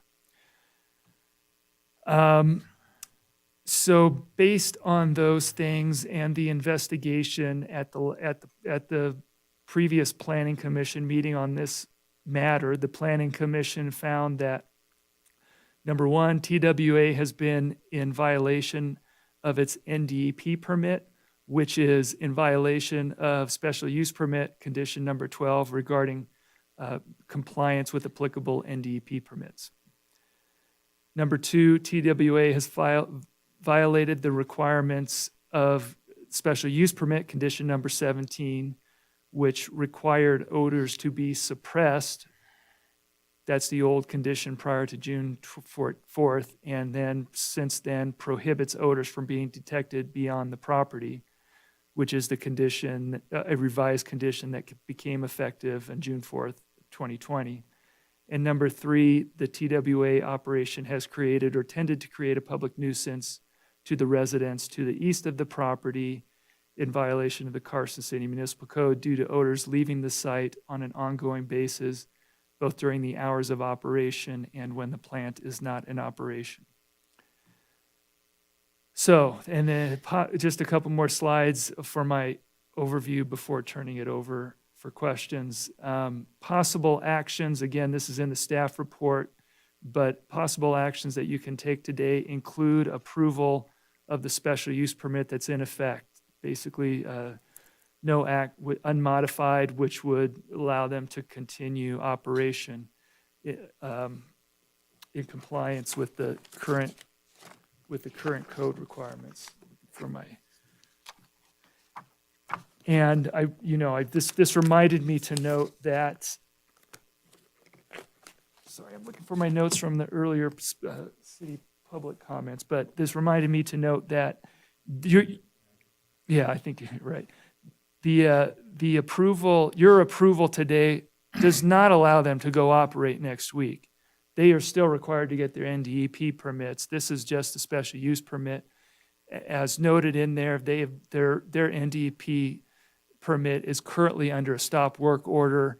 They're not operating, they're not allowed to operate until they have an NDEP permit. And it wouldn't, in any case, they would not be permitted to operate until they fix all things required under their NDEP permit and have a valid NDEP permit. So I just wanted to know that. But in terms of your action, you could keep approval of the special use permit the same. They would have to operate under the same conditions as existing under the city special use permit. Number two, you can modify the conditions of the special use permit to address the concerns raised with compliance with the current conditions of approval. Number three, you can suspend the special use permit for a specific time period, after which would revert back to the special use permit, either as currently approved or with any modified conditions.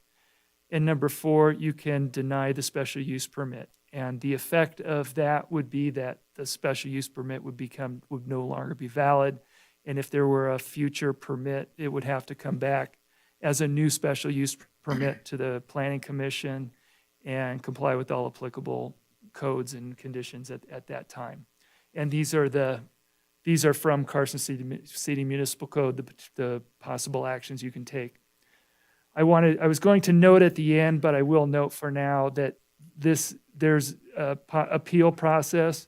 The Planning Commission's decision today is final unless appealed to the Board of Supervisors, but the code does provide that any affected person or entity may appeal this show cause hearing decision to the board, and that's provided that they are an affected person, they have standing to appeal, and they have participated in writing or spoken on the phone or otherwise participated in this. Could be, depending on the outcome, the applicant or others affected person, and an appeal will have to be submitted within 10 days. So with that, I'm going to back up to your findings that the applicant is going to address to you tonight, the three things in violation of the special use permit. And maybe before turning it back over for questions, Deputy District Attorney Ben Johnson, do you have anything to add to this at this time?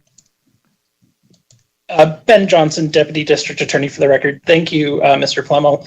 No, you stated the process correctly, so I don't have anything to add at this time, but I am available for questions as we proceed. Okay. Any questions for staff?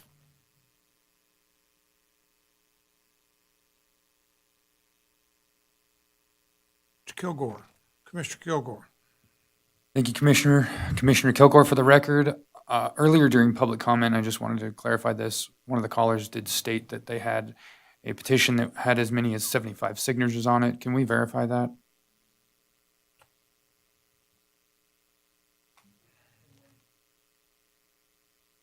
I believe it was submitted before. I haven't seen it. Yeah, there's been previous, so just a little bit more background. I know we have a couple planning commissioners that haven't been through the prior meetings in 2020. There's been a couple, but I believe, so there's been this path, and aside from that, there's been annual reviews of the special use permit. And I believe, though, that petition was submitted with one of those annual reviews and is one of the reasons that we initiated this process. So I wouldn't dispute that there was previously a petition of signatures. Thank you. Mr. Lloyd? Thank you, Chair. So just to clarify, if we revoked this, the permit, is that the same thing as denying the permit? Yes, I think effectively, yes. Okay, and so if they were able to fix some of the issues that are stated in here with NDEP, including their exhibit that they provided, they would be able to come back with an application for a new special use permit if it was revoked. Correct. Thank you. Commissioner Perry?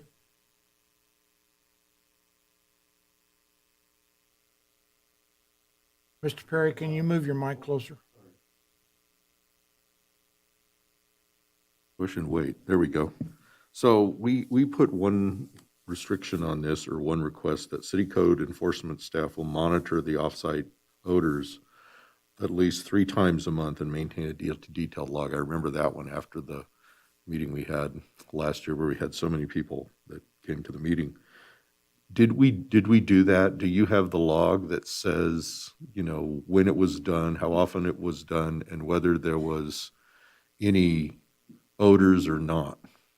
Is there a log to back this up?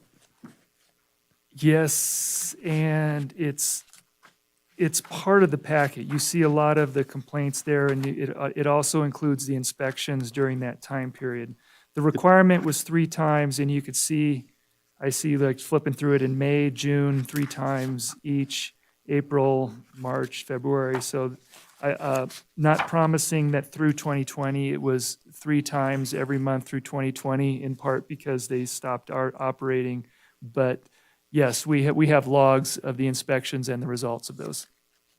Thank you. I neglected to get that far into it to go through that. That's on page 35 of the document here, it looks like, right? Yeah, I see. It might be in a couple places. Starting on page 23 is one of the logs report. Commissioner Wiggins? Thank you. Commissioner Wiggins, for the record. One of the things on this is I know we're talking about denying the whole permit, but you mentioned earlier that they have an aggregate operation as well. Do you know if that aggregate operation is still working? Or will be working? In other words, what I'm getting at is if we're going to deny the whole permit, maybe we should just deny the part that lets them operate an asphalt plant. If there's other parts of their operation that could continue, which didn't get complaints up until this recent era. Thanks. Thank you. I believe rock crushing is part of their operation still, and that could be separated in any action you take. Any further questions for staff?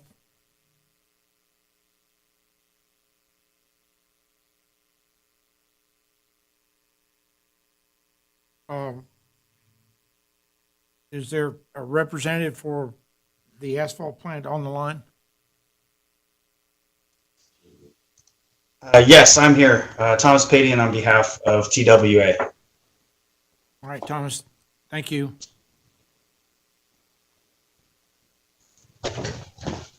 Go ahead.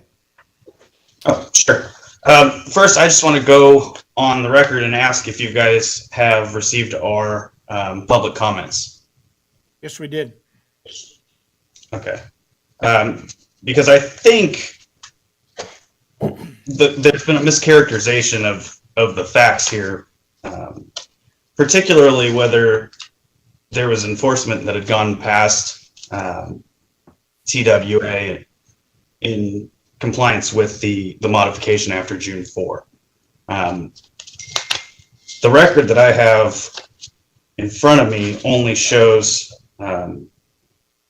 a handful of times after June 4th, 3 or 4 maybe at the most, which certainly isn't in compliance with the 3 per month through December 2020, excuse me. And either way, I think we're putting the cart before the horse in this matter. As it was stated earlier, there's an appeal pending with the NDEP, and I think we ought to wait for that before there's a consideration of revoking the permit or further modifying it, because the NDEP really is the gatekeeper here. To the extent that TWA can fix their problems or the perceived problems,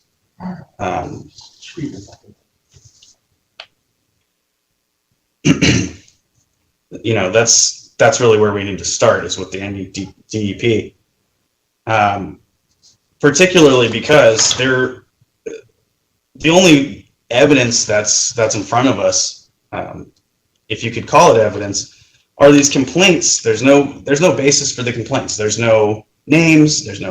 Nobody's here to back them up. All we have are on paper complaints from unknown people. It's hearsay. It's not even admissible in the appeal, really.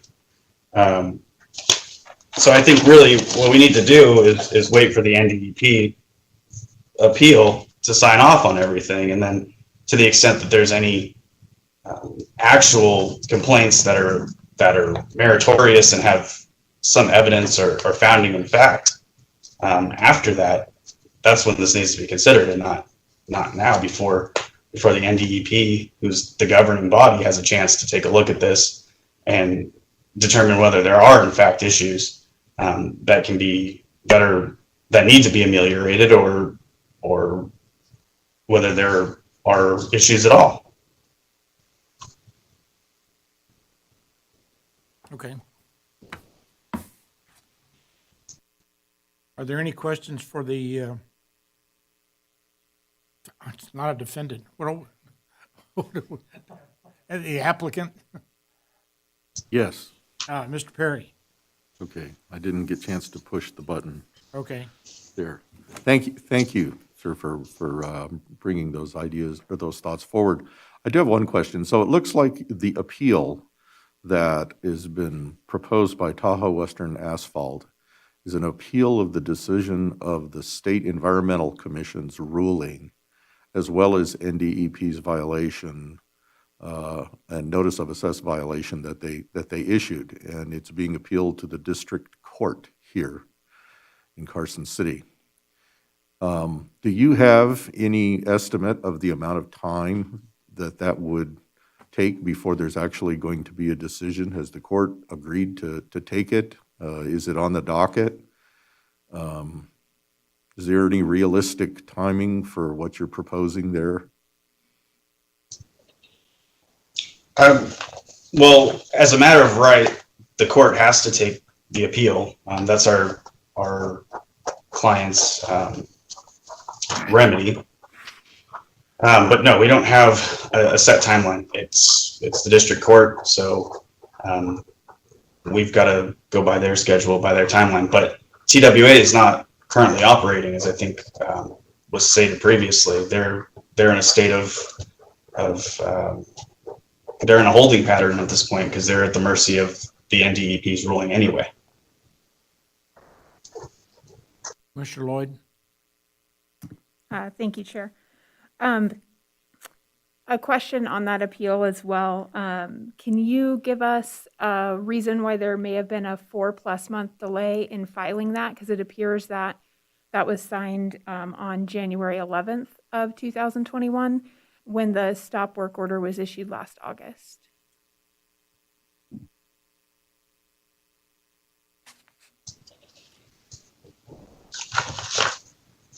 No, I mean, I don't think there was a delay. It was just a matter of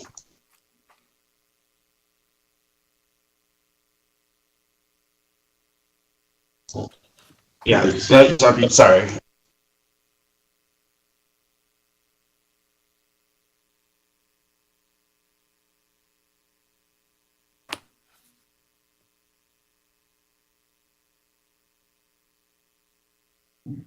I don't think we caught the second part of that. We just heard that you didn't think that there was a delay. That's right. We didn't think there was a delay because it was timely filed.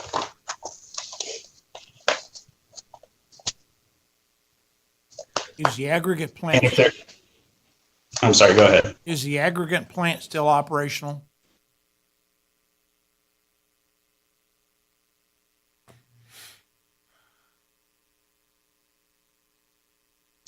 Yes, it is.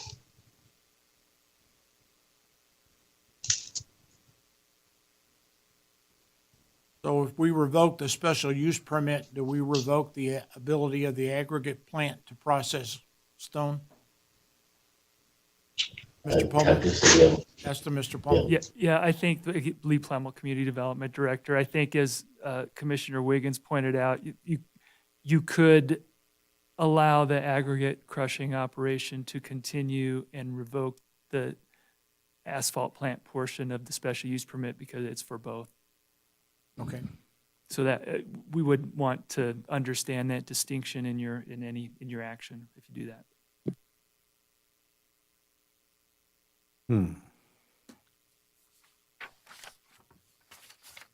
Mr. Chair? Yeah, Mr. If Perry, go ahead. If I could comment on that and perhaps understanding the air permit on this, because I served on the State Environmental Commission when a couple of these items came through there with Tahoe Western Asphalt. I believe that the answer to that is that it still would be a violation of the condition that required a permit from NDEP, because the violations that shut them down were air quality violations that require point source collection of those particulates. So even though if we said, okay, you can continue to operate that, technically they couldn't. Well, yeah, I'll clarify my answer. I guess they would still be required to have any applicable permits for that portion of the operation. But kind of as I said, with the permit in general, they need both a special use permit from the city and a permit from NDEP, and they can't operate either portion of that without both of those at the same time. So from the city's special use permit, you could allow the continued aggregate operation on this site. They would still have to get the NDEP permit, whatever applicable permit for that. Do you have an NDP permit to operate the aggregate plant? Mr. Padian? I don't believe there's a separate permit for that. I think it's all under one special use permit. No, I'm talking about an NDEP permit. Oh, yes. But you've got to stop work on that permit so that the aggregate plant should not be operating. Is that correct?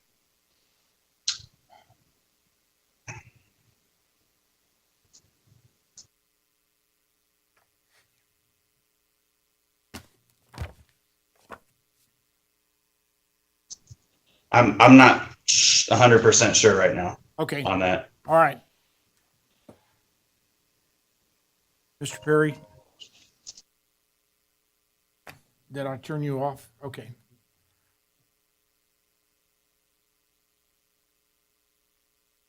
Is there do you have anything else you'd like to present to us, sir, before we proceed?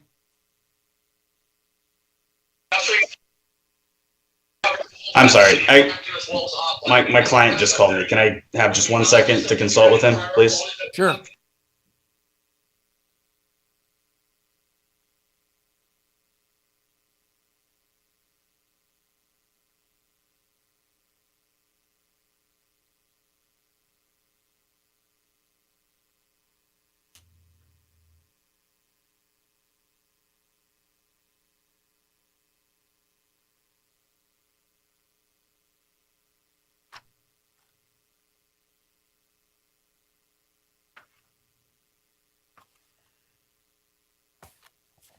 Is the actual permit on page 21 and 22, is that the one we're operating under now? The one signed that Hope emailed on June 9th, 20? Okay.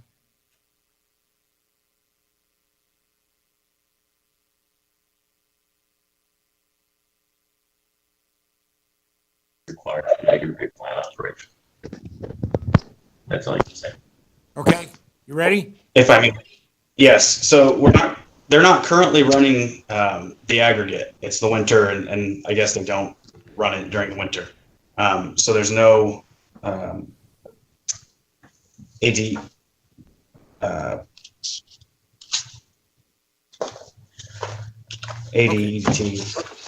permit, ADEP, excuse me. Okay. Do you have anything further that you'd like to say? So, yeah. I just like to reiterate that the public comments that we've drafted and put together for this explain our client's position, and I think those are the most important at this point for the commission to review. Okay. Thank you. Thank you. Commissioner Lloyd.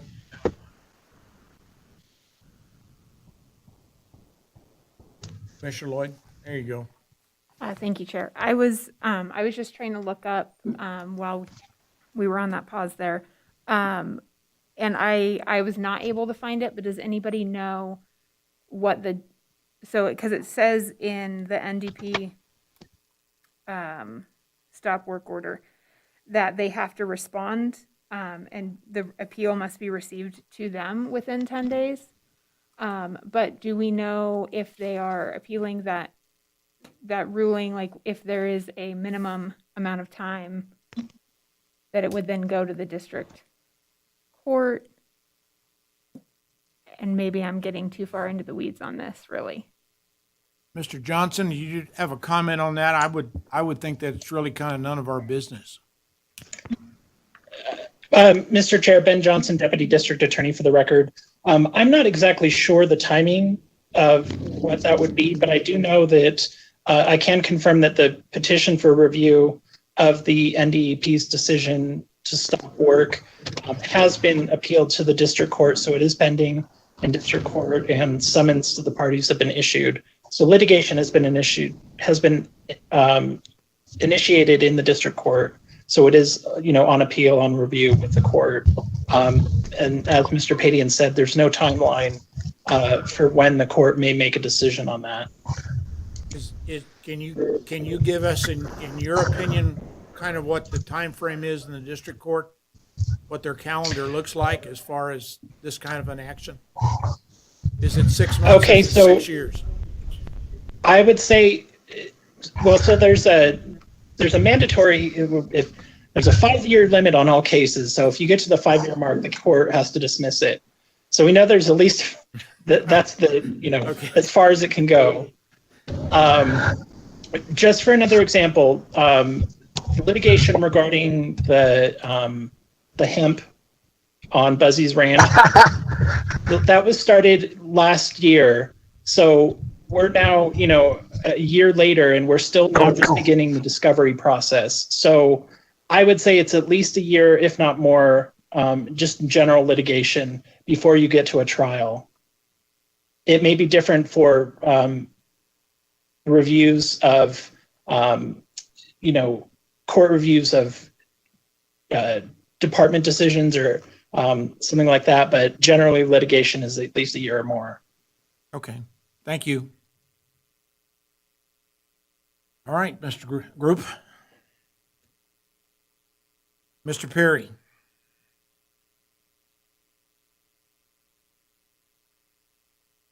There we go.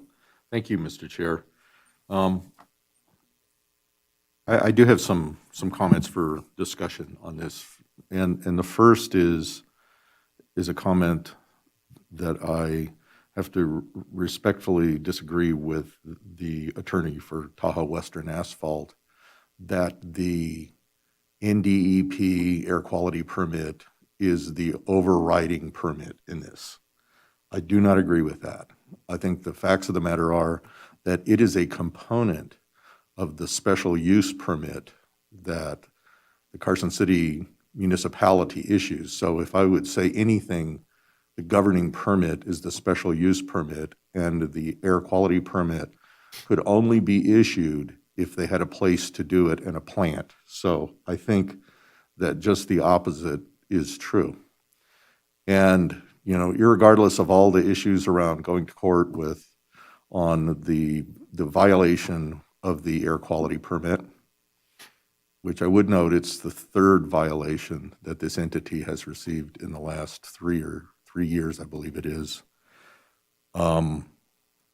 They are in violation of the special use permit that the city of Carson City issued through the Planning Commission of Condition 12 and Condition 17. And that, to me, seems very clear. 12 meaning they do not have an air quality permit to operate right now, and 17 meaning that was described as the odor criteria, that it looks like clearly we had enough inspections out there to determine that that was the case. But I guess my main point is this body, we do not have to wait until NDEP makes a decision and it goes to court. We are the driving body of this, in my opinion. So for what that's worth, thank you. Commissioner Preston? Thank you, Chair. Commissioner Preston, for the record, one of the things that I think that is really imperative, because we have several different members of the board of the Planning Commission that were not here for all of the public hearings.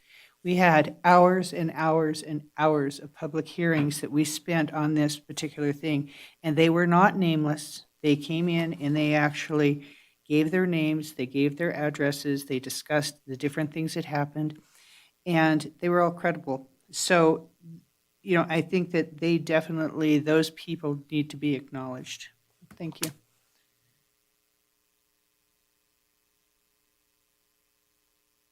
Commissioner Wiggins?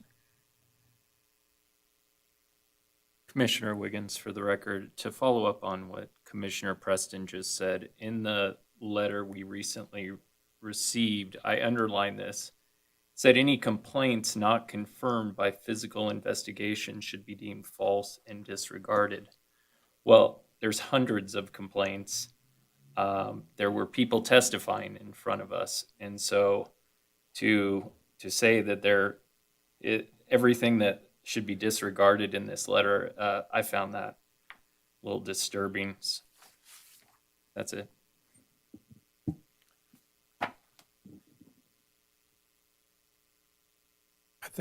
I think over the course of the last 2 years or so, we've had numerous discussions with the people on the other down the road, and while some of them are maybe a little more excited than others, I think the general consensus that mostly all of us came away with, I believe, is the fact that Condition 12 and Condition 17 were violated. You know, these people were on the record. They did identify themselves. We did have our independent examination of what goes on. And, I just don't see, and I agree with Mr. Perry, I think we are the governing document. And this special use permit is over 10 years old. We're looking at least another year. Personally, I can't see any reason not to allow them, when they come back in 2 or 3 years or whenever it is, and they can get a permit to operate this plant, that they can come back to us and get a special use permit as long as they can comply with the requirements that we're going to impose on them at that time. And none of us may be here. I just think we need to keep this in the present and not in the past. This SUP is 12 years old. And it's been fraught with problems for 12 years. I think it's time, personally, to kind of start over. Commissioner Lloyd? Thank you, Chair. And I do want to note, as a new commissioner, I did go back and watch those meetings. So those people are not nameless. They came out, they testified in person, and I think, we've heard them, and I want to acknowledge that. Okay. Any further discussion?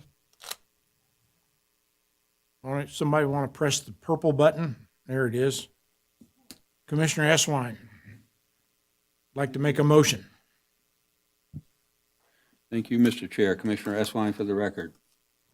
I move to revoke SUP-10-115 based on the evidence of failure to comply with the conditions of the permit and creating a public nuisance that is detrimental to the public health, safety, and welfare, including emitting noxious odors into surrounding neighborhoods. Is there a second? Commissioner Lloyd, I will second that. Oh, okay. I see I thought it was the no vote. All right, there's a motion and a second. Any further discussion? All in favor, say aye. Aye. Opposed, no. Motion carries. All right. Staff report.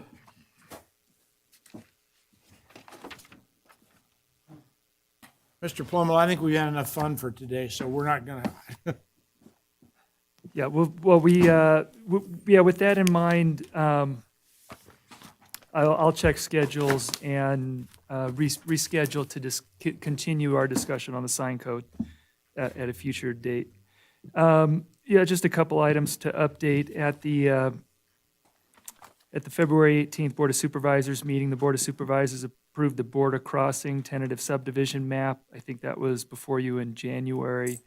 They approved it essentially fully with the conditions as recommended by the Planning Commission. There was some discussion about the emergency access and how that worked, and another technical matter on some right-of-way, but effectively followed the Planning Commission's recommendation on approval of that subdivision map, and it also came along with a zoning map amendment, went with that. Just to note, for the next regular Planning Commission meeting is March 31st. There's 2 partial right-of-way abandonments on that. I think it's another one from the Public Works Department and maybe a couple from the Public Works Department. And then a special use permit for auto body repair in commercial district at 2234 South Carson Street, and also a special use permit, a modification to Carson City, Carson Middle School special use permit. They're adding a generator building there. And again, we'll consider whether or not to take up, maybe have some discussion with, maybe we take that up early and we're able to use the full time, more time without interruption to Okay. to finish signs at that time if that works. But I'll check schedules. I know it's a little bit unusual to have the early afternoon meeting, but I'll check with everybody and we'll reschedule that. That's all I have. Hope you have anything. Oh yeah, that's right, Ben. And Ben, I'll see if Ben wants to add anything. But we've just been we've been reassigned. They've shuffled everybody in the DA's office to get cross-training in different departments. So I think, we've had Ben because he's continued on these issues with us, but Todd Reese is going to be our new deputy district attorney at future meetings. So we'll introduce him at the next meeting. Okay. Well, But thanks, Deputy thanks for District your, Attorney Johnson, we're sorry to see you go. Yeah, thanks for your help, Ben. We've been. Just keep us out of jail. Thank- That's all we ask. Thank you very much. I appreciate it. It's been a pleasure working with the Planning Commission. I'll still probably be involved a little bit with some of the, Title 18 stuff as we move forward, help transition Todd on, but I leave you in good hands. So it was a pleasure working with all you, and I'm sure I'll see you again. Okay. Thank you. Anything from the commission? The public is invited at this time to comment on and discuss any topic that is relevant to or within the authority of the Planning Commission, including any matter that is not specifically included on the agenda as an action item. Do we have any callers left? There's no public comment at this time, Mr. Chair. Thank you very much. A motion to adjourn? Second?